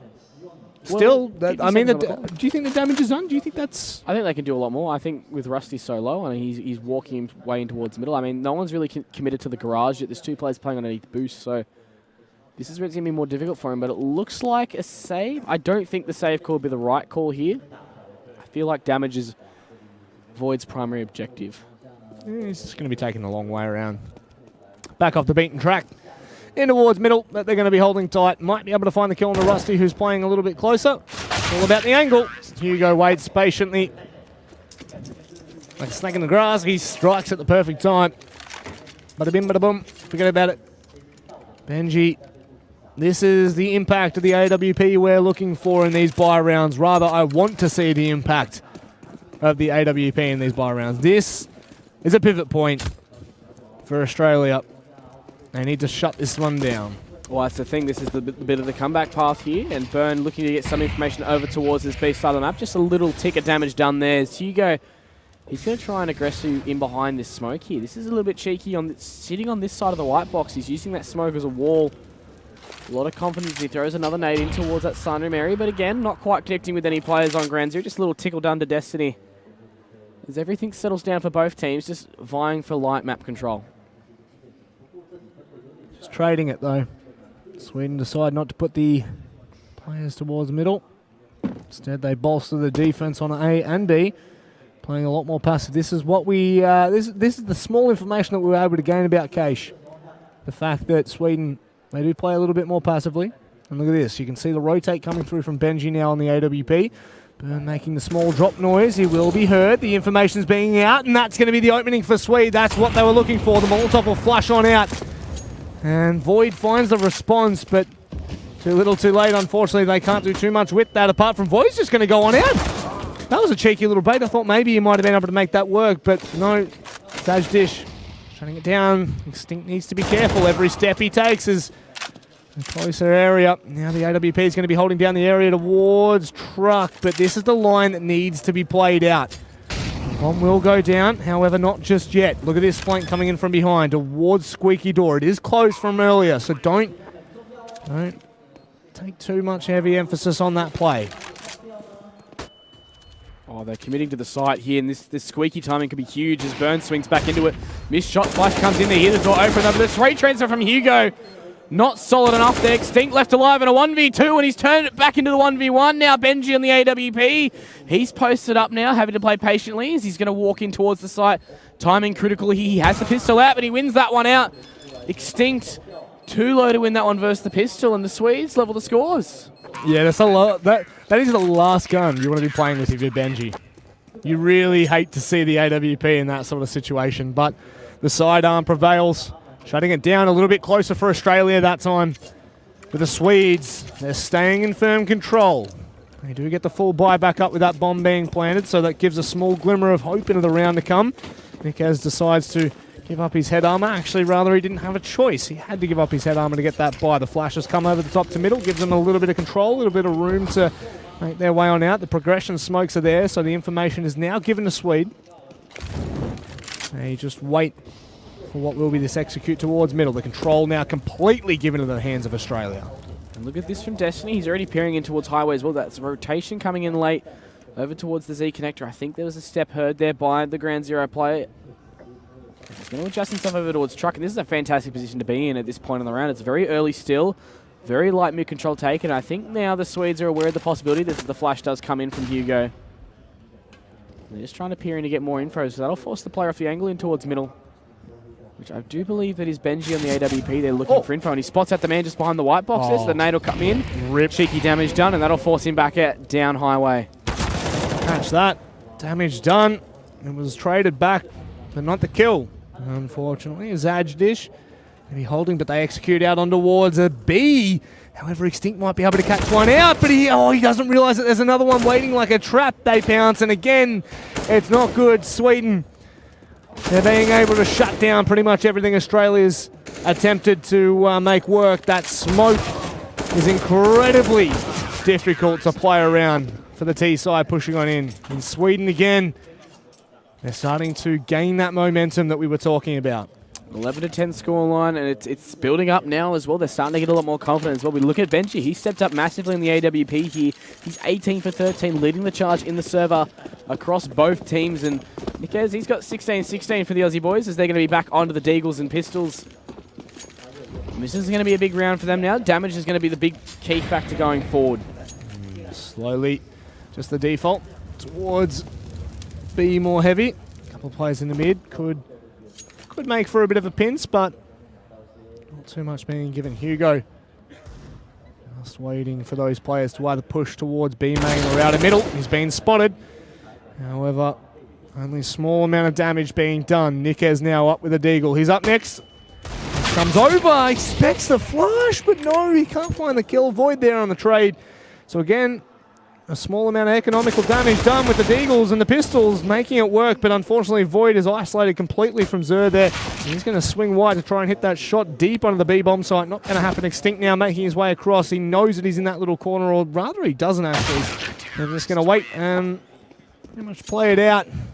2-round advantage now. Looking much, much better for Flow. A very, very strong CT side. Their play has been a lot more refreshing in the fact that they're actually getting these reads right versus the Ground Zero side. They're playing very well on the bomb side as well. They're not really getting aggressive. That's something we touched on earlier, where they're the type of side that we will play towards the rear side of the bomb side. There we got a Molotov messed up there as well from both sides of the board there. And look at this, a bit of early round aggression. Zer just teasing the idea of creeping in towards A main. He's going to hit it with the flashbang, backed up there by his teammates there. They're going to win the engagements in towards middle. Losing that fight in A main though, as Extinct will get one for himself, but the advantage is there with the Swedish side. Yeah, Benji was able to find the player trying to push towards the vents position. Burn just trying to jiggle tap. Not going to happen. Looks as though B is going to be where they pin. Smoke comes towards Highway to try and put a little bit of doubt into the minds of the Swedes. Flash comes in, blinds Void only momentarily. 2 players on site now to hold this. I believe Void might have just tried to bait out with the AK there. I'm not entirely sure. That's the flash that's coming over the top. A lot of room for them to push on in. Hugo, hang on. Void has actually opened up 2 players there. That brings it back to a 2v2. It did not look possible for a moment. Molotov might just come in a little bit too late from Rusty there. Rather a nade if he does decide to throw it. No, it is the Molotov. 2 Molotovs, in fact, for Sweden. But it is coming all in from CT. They're going to have to make this work. Unfortunately, it's not flushing anyone out. They think there might be one close. It's not to be. The damage is being done to Extinct, however, who's still holding on site. Void's going to need to support him. He's already making his way towards Zadish. He manages to shut down Void, and now it's all into Extinct, who swings from sight. And that is really well played from the CT side on that retake. And that makes Australians' life that much more difficult, my friend. I really loved that there from Sweden. They're finally back in towards these fantastic reads and holding onto the utility late in the round, especially those Molotovs. They had 2 of them there to clear out the entirety of the bomb site, really. They just lit it up. And that really forced Extinct into a very bad post-play position, and that forced as well the man to swing in towards B main and take those fights early on to try and take the pressure off the man on the bomb site. And it turned into two 2v1 engagements instead of, lots of 1v1s across the bomb site, which just favoured Sweden massively. It's very fast playing towards the B side, though. Destiny doesn't care. He's charged in towards Checkers already. Fast advantage coming in there. A change of pace now for the Aussie boys. Flash comes in, and just behind the smoke, there is a player there. He's creeping in towards the B side. He's got his way in towards headshot here. I think they can see his foot there. A little spray coming from Boyd. He's going to get the damage there. Zer falls, and now it's a 1v5, and Benji, the last player for Sweden, and the change of pace to the Aussies, it does the work. Yep, and that's what we were talking about, the ability to adapt on the fly. Australia have well and truly shown that straight out of the gate, straight off the bat. In round number 24, they make a small change to the pace in which they move, and it catches Sweden completely off guard. Could we possibly see more of this from the Aussie side? This time it's going to be a tactical pause. Don't stress. It's nothing serious, ladies and gents. Just the Swedish boys trying to reset themselves here. I think mentally is the big thing. They have money to play around with at the time being. They'll get a somewhat decent buy this round. But going forward after this one, they lose this and they're back onto those pistols. They could force buy as they like to do so far this series. But this gives Ground Zero a chance to get back into the series again. Small chance. They need to take it. Could we possibly see somewhat of a 2-0. I mean, I'm going to say it, but if Ground Zero shut this round down, it could be. It looks very likely. It looks very likely, right? But I feel like the Swedish side, they've looked really good so far on their CT side. Cash, I think that's going to be the big adjustment. Yeah, the push coming in from B main. And now the over towards Shroud as well. Yeah, now Swedes are starting to change it up a little bit more. It's nice to see. I don't know whether they've been able to hear that boost up, and that could be really dangerous when we head to those later rounds. So again, though, if Australian had taken that round fast, they would have been able to find an early kill. Maybe not the opening kill, but maybe a trade. As we know, it definitely favours the T side more on those effective trades. So it's all about what they can do here. Yeah, late pop flash in towards A main just to try and keep the T side honest as Extinct is prepping around here, and there is a teammate in towards Squeaky Door. So if Zadish doesn't get spotted out here, right, this is where things are going to get dirty for him. And he just sees the head there, and he'll drop the man. Pop up over towards the top of Squeaky. On towards that Shroud boost there. And Destiny, he's being very, very disciplined here. This is not the right call. If he's going to open that door and throw the smoke grenade. Oh, that's a little bit rough there, mate. I don't know if that's the right call just yet. The Molotov being deployed, though. That's going to force him and keep him at bay here in towards the Squeaky Door. And the man jumps down off the boost there. So Zadge's in towards the site. There's 2 players here to defend the A site. But Ground Zero, they want to commit to this one. The Australian side charging in towards... They've taken forklift control. They're just trying to ease forward. They haven't got any openings, so they can't spot any of the Swedish players. But Burn, he's got on the AWP. Benji's got one as well on the site. He picks up 2 for himself as Nickez trades back, but the 1v3 is too much for him. In the Swedish side, they just solidify themselves again as they pick up their 14th, and that's the money just getting shot right back down there for the Aussie side.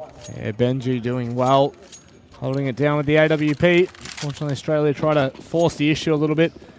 They got punished for it. I thought maybe that was just going to be the utility usage to try and bait out whatever they had. However, not to be. And this could be it. This could be map 2 going the way of Flow. Burn on the AWP. Oh my word. Rusty. That is pure cheek. The Aussies seem to be crumbling right now, Matty. It is a little bit frustrating to watch when they look really good on that first half there. I mean, of course, you know, as an Australian myself, it's exciting to see them do well as, oh, Benji does Destiny dirty like that. Oh my goodness. That's not cool, brother. Not cool, but that is Nickez shutting down Benji. Now swinging wide. Oh no, Rusty with the big play, and that takes the attention away from Extinct. Easy work now, and that's going to be Burn caught out from behind. Hugo got aggressive towards B main. 11-15 Australia. They're on to nothing but a force buy, and it's looking good to send it to map number 3.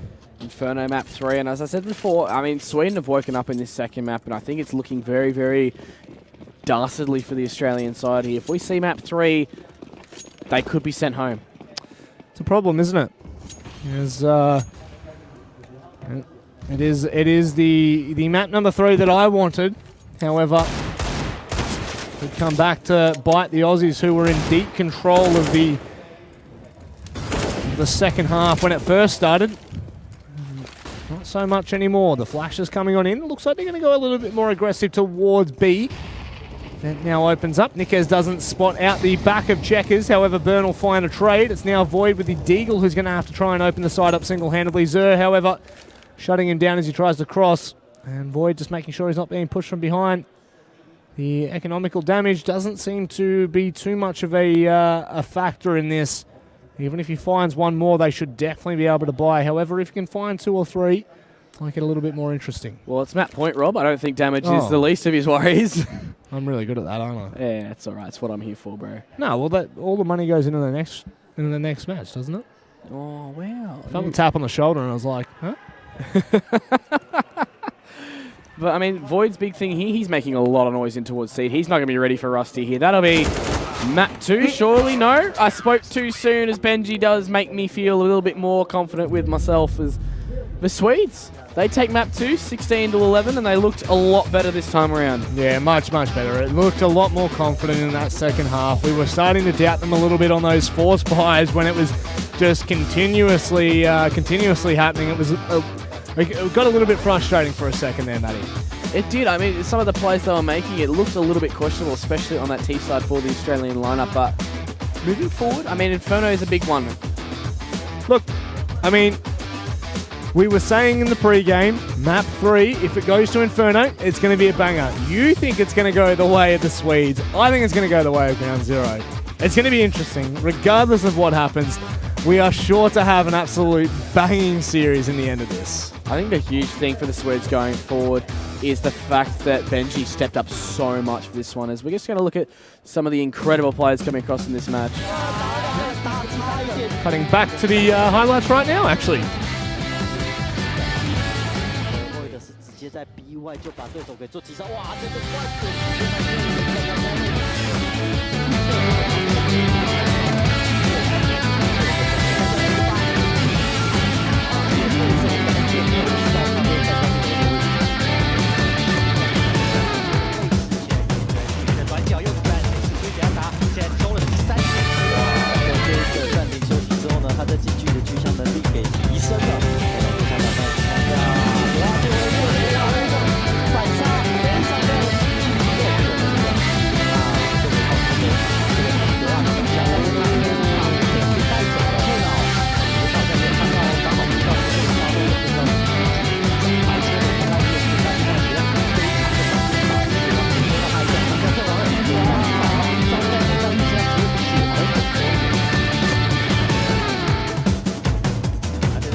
Welcome on back, ladies and gentlemen. We are going the full distance. Map number 3, Inferno. I'm Manic Monday, joined with Matty B. My friend, we've had a banging best of 3 already, but we've got the final map to decide who pushes on to the semi. Is it Australia? Is it Sweden? How are you feeling? It's pretty indifferent right now. I feel like the Swedes really stepped it up in the second map. I mean, that was their map pick, though. Both teams taking their picks is a huge indicator of where they're at right now. Confident on their home turf. So now we got Inferno, which has been neutral territory for many a final in many a series in the history of Counter-Strike. So it's going to be an interesting matchup going forward here. Haven't seen too much of Ground Zero on Inferno as of late, so I'm not too sure what their play style is like. But, I mean, significant result for the Swedes here. They've had a win over ENTS in Mountain Dew League in Europe on this said map. That doesn't give too much of a promising sign right now for the Australians. So, I mean, if they're able to adapt, though, if they're able to kind of adapt like they did in map number 1, they didn't do so well in map number 2. I feel as though they went a little bit tilt. Yeah, it looked like it in some cases, right? They just sort of did very scrimmy things, right? I mean, I don't like using that term too much, scrimmy things. Yeah. I feel like, you know, they just sort of got really relaxed. They weren't really playing their a little bit, like they took the structure out of their game. I mean, it's a little hard to say structure for a team that has an ad-lib play style, but, you know, everything's got a backbone of what you're doing, right? And I feel like their team play was very off. There wasn't a lot of trade opportunities there. I mean, Inferno's going to be an interesting match as well. I think this is going to be the one where their T-side has to be a lot better than it was on Cash. They have to get those trades. They won 2 rounds on their T-side in that previous match. Now, having said that, Sweden only won 2 rounds on Mirage on their T-side. So that's kind of, you know, it's not the most promising of signs for either side, considering the kind of caliber of the players we're looking at. But I definitely do have to agree with you. I do have to nod my head and say that it is going to be down to the individual performances. It's going to be down to whether Ground Zero can revert back to map number 1, if they can go back to their adaptable play style. And it'll be interesting to see how the Swedes take this as well. I think it'll be interesting to see how they go. I think the huge thing for them is the fact that Benji woke up in that second map, right? He dropped a massive amount, because I think he dropped 22 kills at the end there.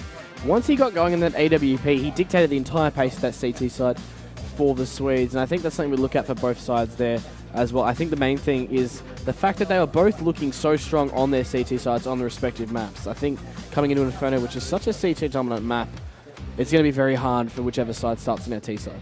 Yeah, but it also gives a promising tell to possibly overtime.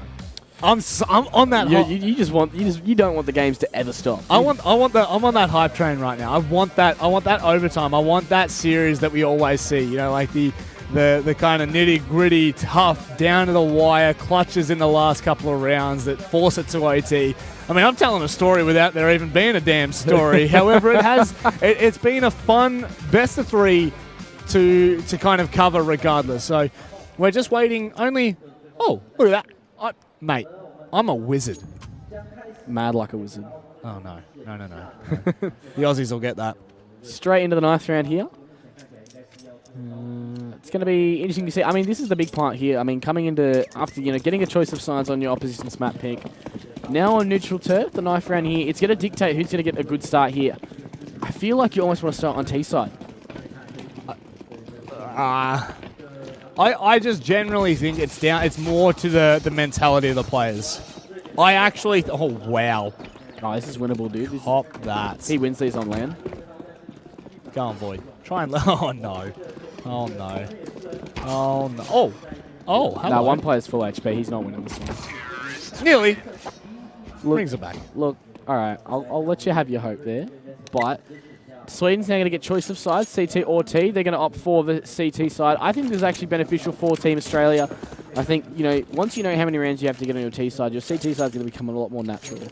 I think, you know, 5, 6 rounds is going to be their benchmark here. It would definitely be comfortable, especially if they can get the kind of mattress to fall on. God, I love that term. It is a buffer though. If they can get that start that we're looking for, there's every chance. There is every chance. But the pistol round, this is where it comes down to for the T side. Can they hit the ground running? I love this from the CT side already. Wow. That is a meat grinder right there. What a read from the Swedes. They've set up the The Apps pincer there, fantastic crossfires, and that leaves Extinct and Burn at a 2v5, and not a lot of damage done as well onto the Swedes as Benji hanging around there with a tight angle. He'll take the head off Extinct, and now Burn in the 1v5. Can't even take down the low HP players. Zad just swings back around, and the pistol going the way of the CT side. That's exactly how Sweden were looking.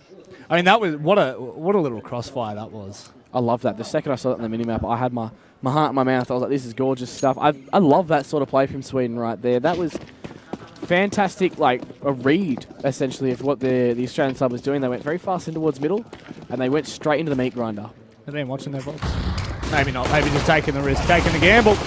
Hugo, he goes aggressive down towards Banana. Finds one, the damage done to the other. And picks up $1,200 without even blinking an eye. The Molotov will come over the top to flush out Void. However, it hasn't done so just yet. The money's being made. Cash money at that. Destiny with a P250. What can you do, my friend? You got a hell of a lot of players to find.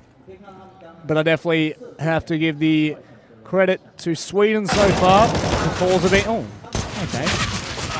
Regardless, the calls have been really nice from their CT start. Just based with the first 2 rounds, exactly. I think that it was really nicely timed aggression there from Hugo and a fantastic amount of bank build up. Coming after the back of that, though, we have the AKs brought up now for the Australian lineup. Extinct, he's going to opt in for the exact same thing. They have now smokes and flashes and Molotovs. All the real bells and whistles you want coming into Inferno. The Molotovs are the crucial thing for them, clearing out all these angles, especially over towards Banana, and when they get into those late round executes on towards A in places like Pit, and the actual bomb site itself, where there's a lot of very close angle engagements to be had for the CT side. So moving forward in this one, it's going to be a slower play from both teams though. Sweden playing a lot more passive in towards the bomb sites, and that gives Banana control essentially to the Aussies. Oh, little miss. A little bit of a miss. Grenade there. The Molotovs, however, the utility usage coming in from Team Australia is nice to take the Banana control. However, look at this from Hugo, the re-aggression, and that is all of the momentum that Australia were able to gain with that utility usage lost within a blink of an eye. One flash and one Molotov was all that was used to nullify near on $1,000 worth of economy for the Australians. Well, they just use all their Molotovs towards top Banana. They've got nothing left in the tank now. They've got a couple of smokes here, so they can do a late execute with a cheeky little smoke being deployed there by Burners. The Molotov will be deployed over towards top middle. There's still 45 seconds on the round, and it's 5 players of life for both sides, but the damage has been done to the Aussies as Destiny. He's going to creep up above here, just trying to see if he can catch any of these players out. And you can see Benji, he's holding the angle over there down towards Library as the flashes and smokes coming in. And look at this jump from above there. Destiny, he's going to catch out the first man. Zad just gets punished there with a bit of blind aggression as another flash comes in towards the site. Benji, though, holds down the angle as Nickez swings into the action. Yeah, it makes it a lot harder. They're going to have one player watching and praying to God he can hit it. And trying to do the damage, can't make it work. And Destiny, the only man that remains, he's already out. And with 10 seconds left on the clock, he might just be forced to save on side. He's trying to find himself a 1v1, but they're not giving it to him. Eventually, Rusty will swing wide. The opportunity was there, but unfortunately can't deal with it. I just want to point something out. The utility usage was ridiculous. By the Swedes, they're being so disciplined in their usage. We saw the Molotovs over towards top Banana there. They were very, very passive in towards the bomb site. And then the late round top Banana retake there with a cheeky pop flash in for Hugo to gain some more control there. And that forced the rotation straight away in from the Australian side. And that allowed Sweden to gain control. And then top middle, those players are holding towards archers there. They're waiting for those smokes to be deployed and threw the Molotovs in as now the pistols look to do some damage for the Aussie first Sweden. P will be retrieved from Void. I say he should probably drop that. Benji's going to be forced back off the angle, but he's got the support of Zura on the shoulder. They're going to all come in from the same side. They're just going to go one by one, giving him the opportunity to kick them out, but it won't matter. Zura just playing as Guardian Angel to Benji. Shuts down 3 players as they push back in. And Australia, they're being punished for this T side. Is this a tell, do you think, of the wheels falling off for the Aussies? Is this a tell that Matty B's expert analysis strikes again? Could be. Could well be. I still believe. Still believe. I would love to believe in the Aussies, but so far the Swedes, they have looked above and beyond right now. And look at this again. Aggressive playing towards the middle there. Molotov to just halt any form of aggression. And look at this utility usage again. They've just cut off everyone. Burn, he's getting hampered with nades. He's going to fall to the fire and flames. There's now the re-aggression in towards top Banana. The swing by the Swedes are going to do more damage as Hugo picks up another one on Void, and it's a 5-on-3 with a minute and a half still to go on the round. Swedes are filthy right now. This is absolutely nasty. We know that Inferno, it favors utility usage on that CT side so heavily. So to the T side. You can't really find yourself a free site like you can in other maps. Rather, you do have to use your progression smokes, even just the basic ones, coffins, CT, either top, either archers or boiler. You don't really have the opportunity to just go gun ho because you're punished for it. And right now, the Swedes are literally using all pieces of utility, flashes, grenades, smokes, molotovs, and the Australians just have nothing to combat it. Well, now we've got Benji. He's playing passive in towards CT, right? He's not ready to commit to the B size. He's now fully rotating. He's still in deep in towards CT, so the flashes and smokes come across now. He can come into this one, but a very hard crossfire to deal with here in towards pit. And they haven't checked the mini pit area now, so there's still a play in towards the site. And Zadgis is staying alive here, but the drop down timing's not quite there. Destiny loses that initial engagement. Zadgis is good for one and plenty of damage done. These two players are very low. He's just done all the work though. He's kept the timing at bay. The bomb is yet to go down for the Australian side, and now the Swedes have a chance to rotate in because there's a fight there, but he wins that one over Rusty, and it's now 2v1 as Extinct, the last one left alive, and Zadgis staying alive in the mini pit. He did everything and more. Oh, that is filthy. That is absolutely filthy. That's just frustrating for the Australian, right? Destiny drops and does not expect him to still be on there, rather in mini pit. And that's just the damage. Incredibly well played from Zaddish to shut that down and stays alive. That's ridiculous, man. That should not be allowed to happen. Look at this, early utility from Australia, combated by Zaddish. Bit of a nade down towards middle. It's just a small damage. NG on the AWP, they go for some aggression down towards Banana, and that's going to be the punish. 3 members there, and Sweden have not stepped a single foot wrong. This goes back to that whole thing about the Swedes needing to get those opening picks time and time again to sort of dictate their confidence going forward in the rounds, and it's really working out for them here. Look at this utility usage on Inferno. This is textbook stuff, Rob.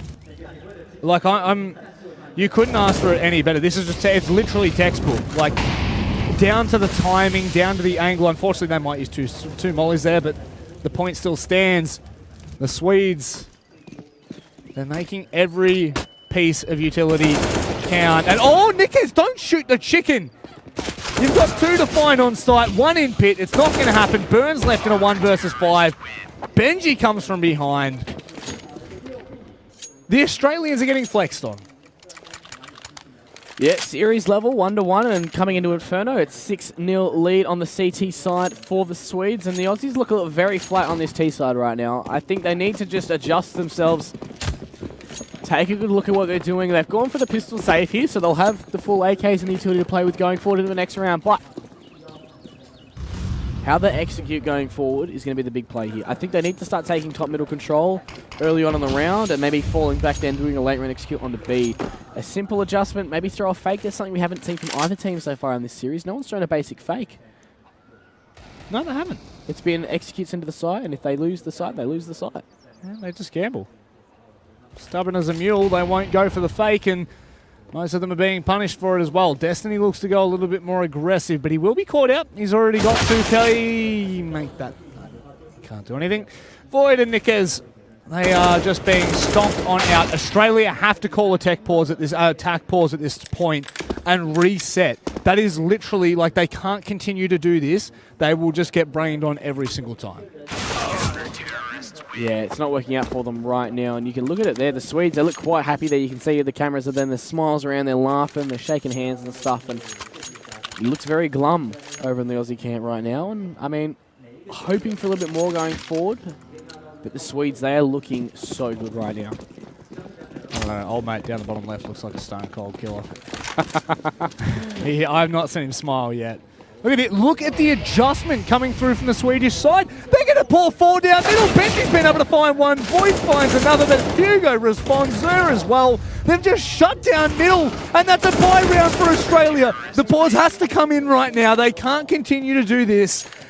Sweden are manhandling the T side. And this is the thing. It's not like Australia's a bad team, right? They're not even a bad Inferno team, but Sweden, they've looked their goods, and I mean, that's a huge play coming out from them, and that's a stamp right there. That's That is just incredible. 4 players pushing down middle. The use of the nades there to cloud that push down, so Burn couldn't even get sight as Benji spots at the man in towards this Mexico area. And again, control being taken by the Aussies. They have the rifles, but the Molotovs being deployed there. Nikes getting pushed forward at top middle, and the leg shot coming across there.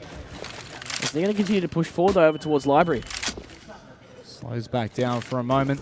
The way that the Swedes have been able to hold. Look at this. They know that top mid's gone, but they still haven't rotated. They're going to rotate one late, but it doesn't make a difference. The way that the Swedes have been holding onto these sites has just been incredible. Burn now starts to push up a little bit more. That's going to be the opening that we're looking for. But still, Sir is in towards Mini Pit. This is the position that killed him before. My word. He could have made that work. Rusty, however, he finds a response and Sharp. Destiny will respond onto the only man that might have been able to support Hugo. He's left all on his lonesome. 1v2. Time left on the clock. Molotov and a flash to use, but he's got 2 to find. Molotov going to keep Hugo at bay for the time being. He does have a kit. He does have a Molotov for himself as well. That's going to be deployed straight towards the mini pit. A little bit too deep, but he does manage to stack the players swinging in from the side, and that'll be the cleanup there by the Aussies, and they won't be embarrassed in this one. They'll get at least 1 round so far on the T side. This is now a stepping stone for them as the money is in a very dangerous position if the CT side can hit straight back. Yeah, this is where you end up seeing the 13-2 kind of scoreline because you just can't gain any sort of momentum. I just want to point out the fact that the Flow are literally using these CT sides like their Ts. They're literally making the calls. Like, how many rounds now have we seen the stack across towards B, the play in towards apps, the aggression down middle? They're literally making this look like this is how Inferno's played.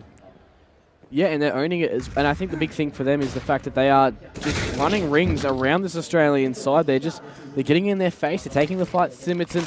It's not the way to play Inferno, but it is a method of playing Inferno. It's one that some teams like to take with a bit of aggression and authority, and I'm really digging it from the Swedish side. As they level out the playing field there, turning into a 4-on-4 advantage, but they know that Zadgis is stuck in towards the pit here. He does have the support of 2 members, however, the Archers, so that could be dangerous. Still, like you said, not a single fake being thrown by either of these sides. And they're just going to stick to their guns. They don't want to move. They don't want to make anything else other than this A play. They're too afraid to go down Banana because they've been punished every single time they have. They're using the default smokes to try and progress in towards the sites, but can they make this work? A 3 versus 4 on the A site. One will be able to rotate nice and quick. You can see Rusty now starting to make his move, but it's got to be on the Zadic and Hugo, who now got to hold on tight. The utility coming out for the Australian side. This is much better as they pour on into the site. Hugo and Zadic both find 1. Nikes responds, but not enough information given. It's all on the Void. 7 HP. He's got 2 to find. The bomb is down. This is not looking promising for the Australian side at all. Well, the bomb should be deployed here. Molotov coming in towards the site. Not quite going to spread there, but the timing there, the player swings in from Porch, as I think Void, he's just waiting to see where the aggression comes in. There's 9 seconds on the clock, though. He doesn't have the time to play around these little mini games there. The Fantasy, the 1-tap, though. Oh, my goodness. Rusty saves the day at the death. The Sweden get their 9th and a hard reset for the Aussie side. And Rob, you scared me more than the 1-tap. Holy good Lord. Void. What was that? I wish that he hit that second shot as well. Literally, it would have been one of those flip the desks moment. Just, well, CT side, there we go. Flash comes from Hugo to give the support for the member Rusty to push on down. Gets the information, now can hold Banana. And every time Australia have looked to go aggressive, get the information, they've been punished. And it's happening again. Zert, he backs away just at the wrong time. They haven't peaked just yet, Australia, but look at this. The readjustment, the flash comes in, the information now given. They're going to look to pour across towards the only member, Benji. He's holding on to that AWP. Molotov pushes them back, but he was already in the flames. Makes things difficult. Benji misses the shot, but Burn finds a dink. It's not good. It's not fair. The Australians, they're slowly crumbling, my friend. It looks like it's going to be the case here. I mean, this is CT side Inferno. We have to remember that as well, though. It's one of those maps where it is so hard when a team has that foothold. And the thing for Sweden, right, is the fact that their utility usage has been so critical for them going forward. They're keeping the Aussies at bay, and they're using the utility not just as sort of a gatekeeper type thing, but also a method of aggression, like the usage of the HE grenades to cloud these pushes in towards middle. And taking early banana control, which is funneling the place back over towards Zane. Look at this aggression towards apartments there. Void, Extinct pick up a couple there, but here we go. Zad just comes straight back into it. He's ready for the swing to come in. He'll fall away from the smell of the late smoke a bit of Void there. The swing comes in from the man in towards apartments. And Zad is still hanging around there as he gets tagged up to the smoke, and the reload coming in. The timing here is going to be crucial here as he's going to walk through this smoke, and this is a huge play from Zadgis. Staying alive and getting in towards Boiler as well, and 2 players over towards the T-stairs area. It's a 3-on-3 though. Hugo's just won the engagement in towards the bomb site. And the Australian side, too preoccupied with where Zadis could be, weren't able to figure out where the Swedes actually were. And this will be Zadj cleaning up the round here with should be the last man. Destiny just being patient as he pops out there. He gets the pre-fire to come out there. Lots of damage done, and there we go. The cleanup crew from Hugo, supported by Rusty. 11-1. I am almost speechless as to what is happening right now. 2 openings for the Aussies, and they still can't find their way back. Granted, a nice play from Hugo on the 2K to shut down the players pushing out of Palace, but rather apt. Look at this again. Now they're going to go aggressive down middle, but this time it's just the one. Niquez, he somewhat expects it. We'll be able to spot him out, but there's no other member to support that play. Hugo's going to be waiting. Burn drops the bomb down in the open. And before the round even starts, it's all but over. It's a pretty big feels bad man right now. I mean, the Aussie guys, they've just been caught off the pace. The Swedes have just changed their entire play style. Like what we saw on Cash and Mirage, like we got a taste of it on Cash with their aggression and the way they were taking that control quite aggressively though. But here we go. Void looking to try and get a little bit more done there, just jumping forward in towards the middle. But Benji there with the USPS cleans up. Where was I? I was talking about how they were playing. You could see the hints of aggression there. Yes. But Inferno, this is a whole other ball game for the Swedes. It's a different kettle of fish, legitimately. There's no other way to put it. Australia have been stunned. They literally they look like a deer in the headlights. They've been caught out, and round after round after round after round, the Swedes have changed up their play style. Sometimes they go aggressive banana, sometimes they go aggressive middle, sometimes they play passive, sometimes they stack. And the Australians have walked into it more times than not. My quarrel to pick is the fact that we have not seen any banana aggression from the Australians. Why don't we just see some utility being thrown up there? The shot comes through the smoke, doesn't find anything. Niquez now, he's made a bit of a path for Australia, but there's already a stack there. There's 4 players over towards the side here. They're playing 1 player B, and it's still 1:20 to go on the round. I mean, that lack of aggression you spoke of over towards B, that really means that the Swedes can cheat these extra players over towards A, but that hasn't done them any good just yet as Vagis does fall. Coming in towards the site, the flash coming in to force Benji off the angle, and he just spots the man over towards Arch. He does drop down Destiny there, waiting for the refrag potential there. Pop flash coming across, he's going to fall back away. The smoke being deployed instead as he just swings out through the smoke. Aggressive as ever. Cheeky like a beaver. They decide to readjust, and look at the aggression that now Benji's starting to show. Niquez gets completely deleted from the server. Benji shuts down one of the players. Rusty swings wide onto Extinct, who's coming out of Apps, and all of a sudden, Burn left in a 1 versus 3. It is just the timeless quote. You always do what you've always done. You'll always get what you've always gotten. Unfortunately, Australia, they haven't adapted. They haven't even tried to change things up. It's been A pretty much every round bar the first couple.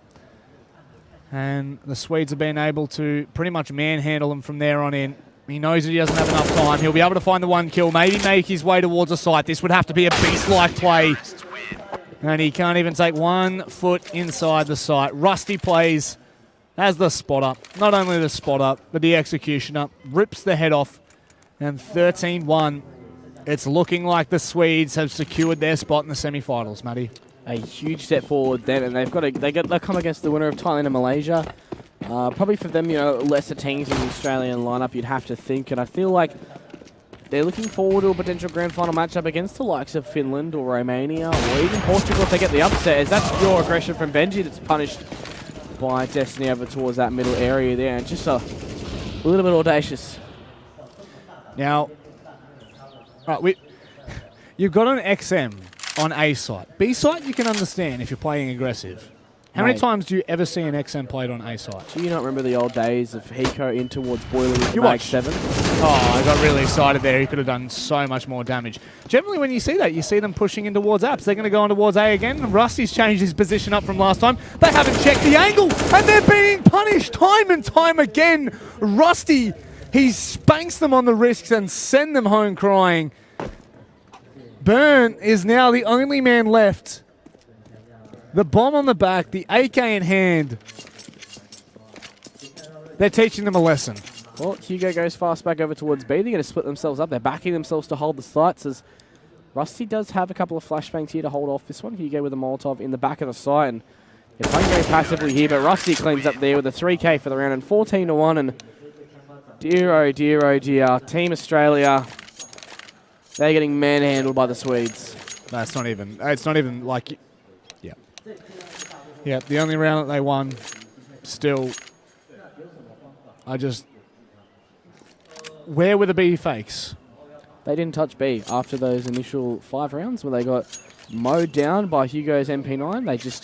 They fell away from it and they focused on the A site, and I feel like they backed themselves a lot, but the executes just fell short every time, and they were caught off by timing and the Swedes' constant use of aggression. They weren't aware of it, but they were doing it every round. As look at the BM in. Void, he's picked up the dual Berettas there with the kit for himself and armor for the rest of the Australian lads. And flash and a smoke coming in for the Swedes with the PG-50 in the hands of Rusty. Should be interesting to see how this one plays out. Yeah, they're going to put the exit of the basket across towards B. Not going to be using it just yet. Taking their time. Destiny now backs away to the first set. He's got Extinct to play off the back of. The information now being gained, and Extinct gets instantly gacked. Will be able to trade one back. Destiny now finding one. He finds a second as he fades away into the background. He finds a third as well. He's nearly done it all for the Australian side, giving them a small glimmer of hope as to what will be an absolute mountain to come if they wish to make this work. Destiny now going to be holding onto the line. Radish, he has been spotted, but he has not been executed. Still remaining. He's going to have to ace 1v3, clutch this out. You do not put it past him. He could still make this work. Well, he's still got plenty of time to play with these players. For Australia, they're ready. There's a great crossfire set up here. The players sitting in towards the pool area. Timing comes in. He catches him from above there. Now it's a 1v1, but Nikez falling, Void trading 14-2 in Australia. That is the first of many steps to the road to success. How did Void find that? I don't understand the mechanics behind that. Never doubt the dual Berettas. I swear, the dual Berettas. They have their own in-game physics. They really do. They really do. They bend to no man's will. So, nor of the Swedes on map 3 actually. They've held on strong, and they're going to go straight onto the A-bomb site now. 3 players to try and hold. Already finding one. Nikez will be instantly traded, and the damage is being done. Hugo shuts down another. Burn swings from default. He can't get anything done. And could this be the left and the right? And the good night, Matty B. It seems as though the economy will be all but in tatters.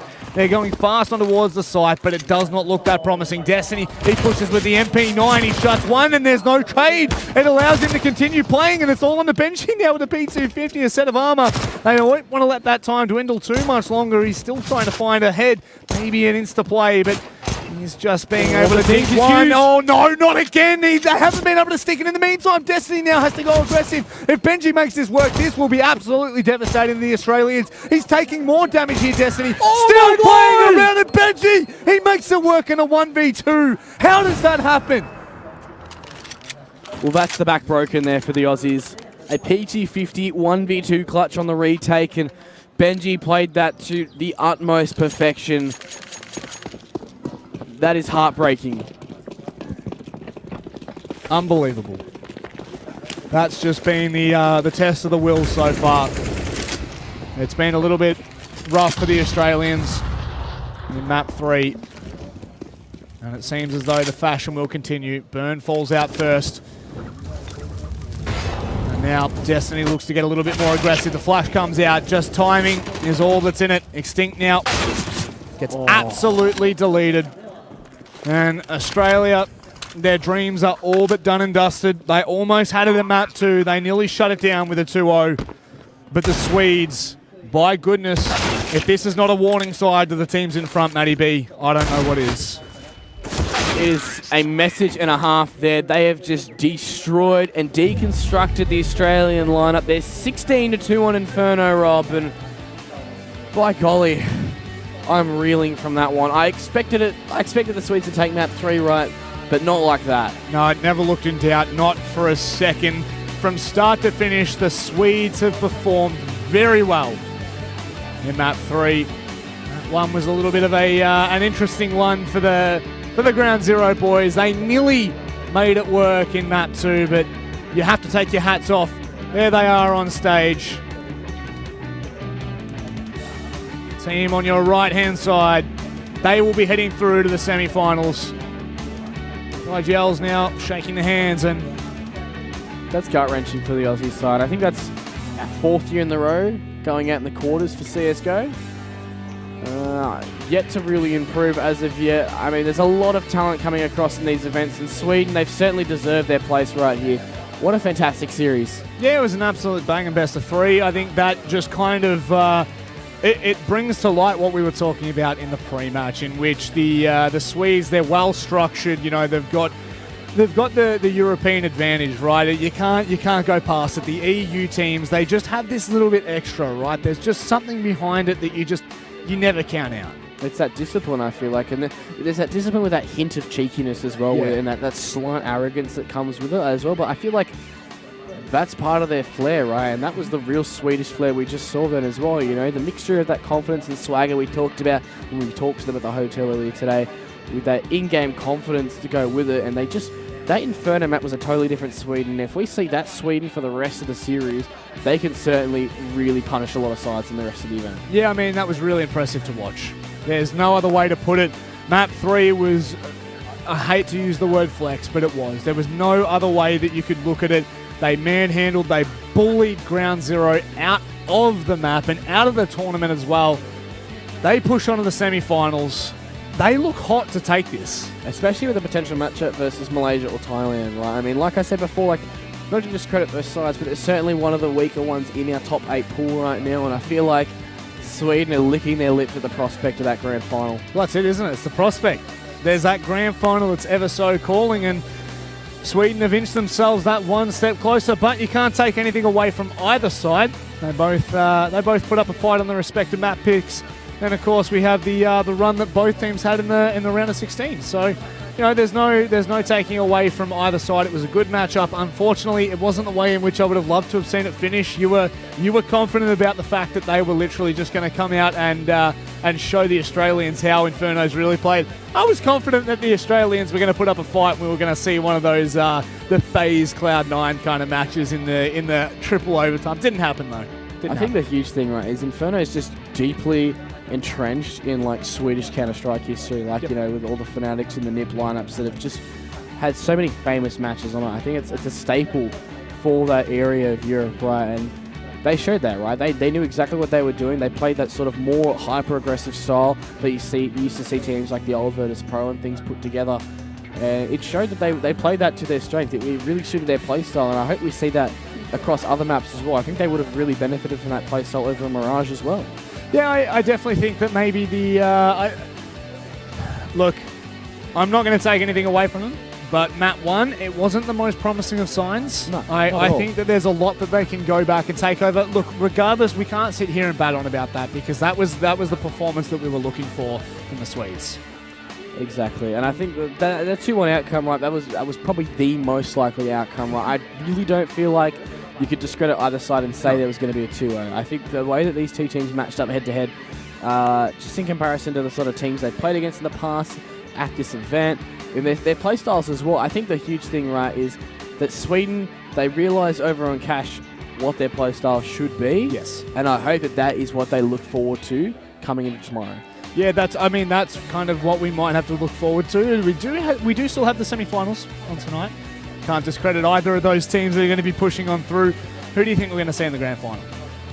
I'm expecting probably the Finland-Sweden final at this point now. Yep. I feel like those two are probably the strongest teams left in the finals. I mean, I haven't even seen the rest of the rest of the round of 8 matches, right? So we don't even know. Either could have been upset there by the Romanians or the Russians. There's an opportunity that like there's a world in which that could have happened. I'm going to give you a chance right now. I'm going to give you a big chance. This is to kind of show your side as a color caster, as a bit of an analyst. Who are we going to see in the grand final? What's the score going to be? Well, I haven't even looked at the maps, right? I won't give you that. I'll have that prepared for you when we get on the grand final. You've got an opportunity right now. You've got an opportunity to predict the future. All right. I'll say it's going to be Sweden and Finland, just out of pure confidence and that the skill level of those teams will carry them in towards the grand final. I feel like... Oh, well, here we go.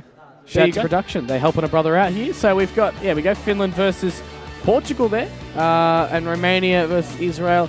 I think that semi-final prospect there, Portugal, Finland versus either Romania or Israel, is going to be an absolute cracker there. The Swedes, you had to figure out their opponent. They're the first of the quarterfinals to take place.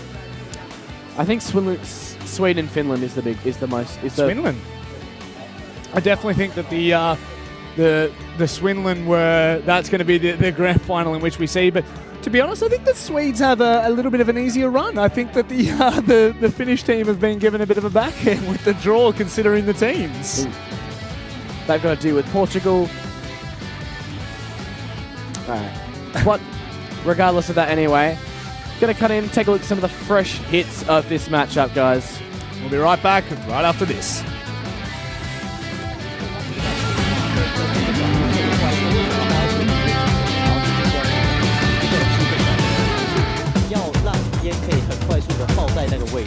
哇，不然在这边直接对烧死了，这个非常的伤。对我来讲，其实现在非常尴尬，你又没子弹 ，Nike 拼命在挡他，有时候还是很顺利的直接把那直接斩掉了，就是但直接被超了。哇，那这一场进攻，虽然他在场位置上没有这么好，不过他过去在这里到了这一种局面，过来了，外招出现了，哇，4个中路，人肉火车直接拿下中路了，但是不太可以打一个的话，第三局有赚3块。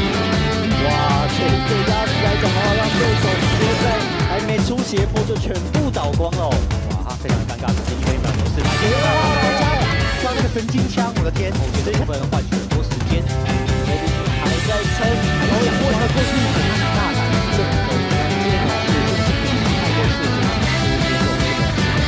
所以也让黑二的给爆出来，不过命中这里扛得非常好，直接扛了2个人，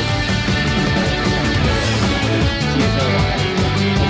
在这个位置之后，没有办法做到现在又遇到了一堆声音哦，哇，这个完全是基本上压制了然后在这里，这个好像是以为自己把他给击杀掉了，然后就手抢了，然后你在这里有没有发现吗？有没有发现他打掉第2个人，这一个 check 实在有一个很大的缺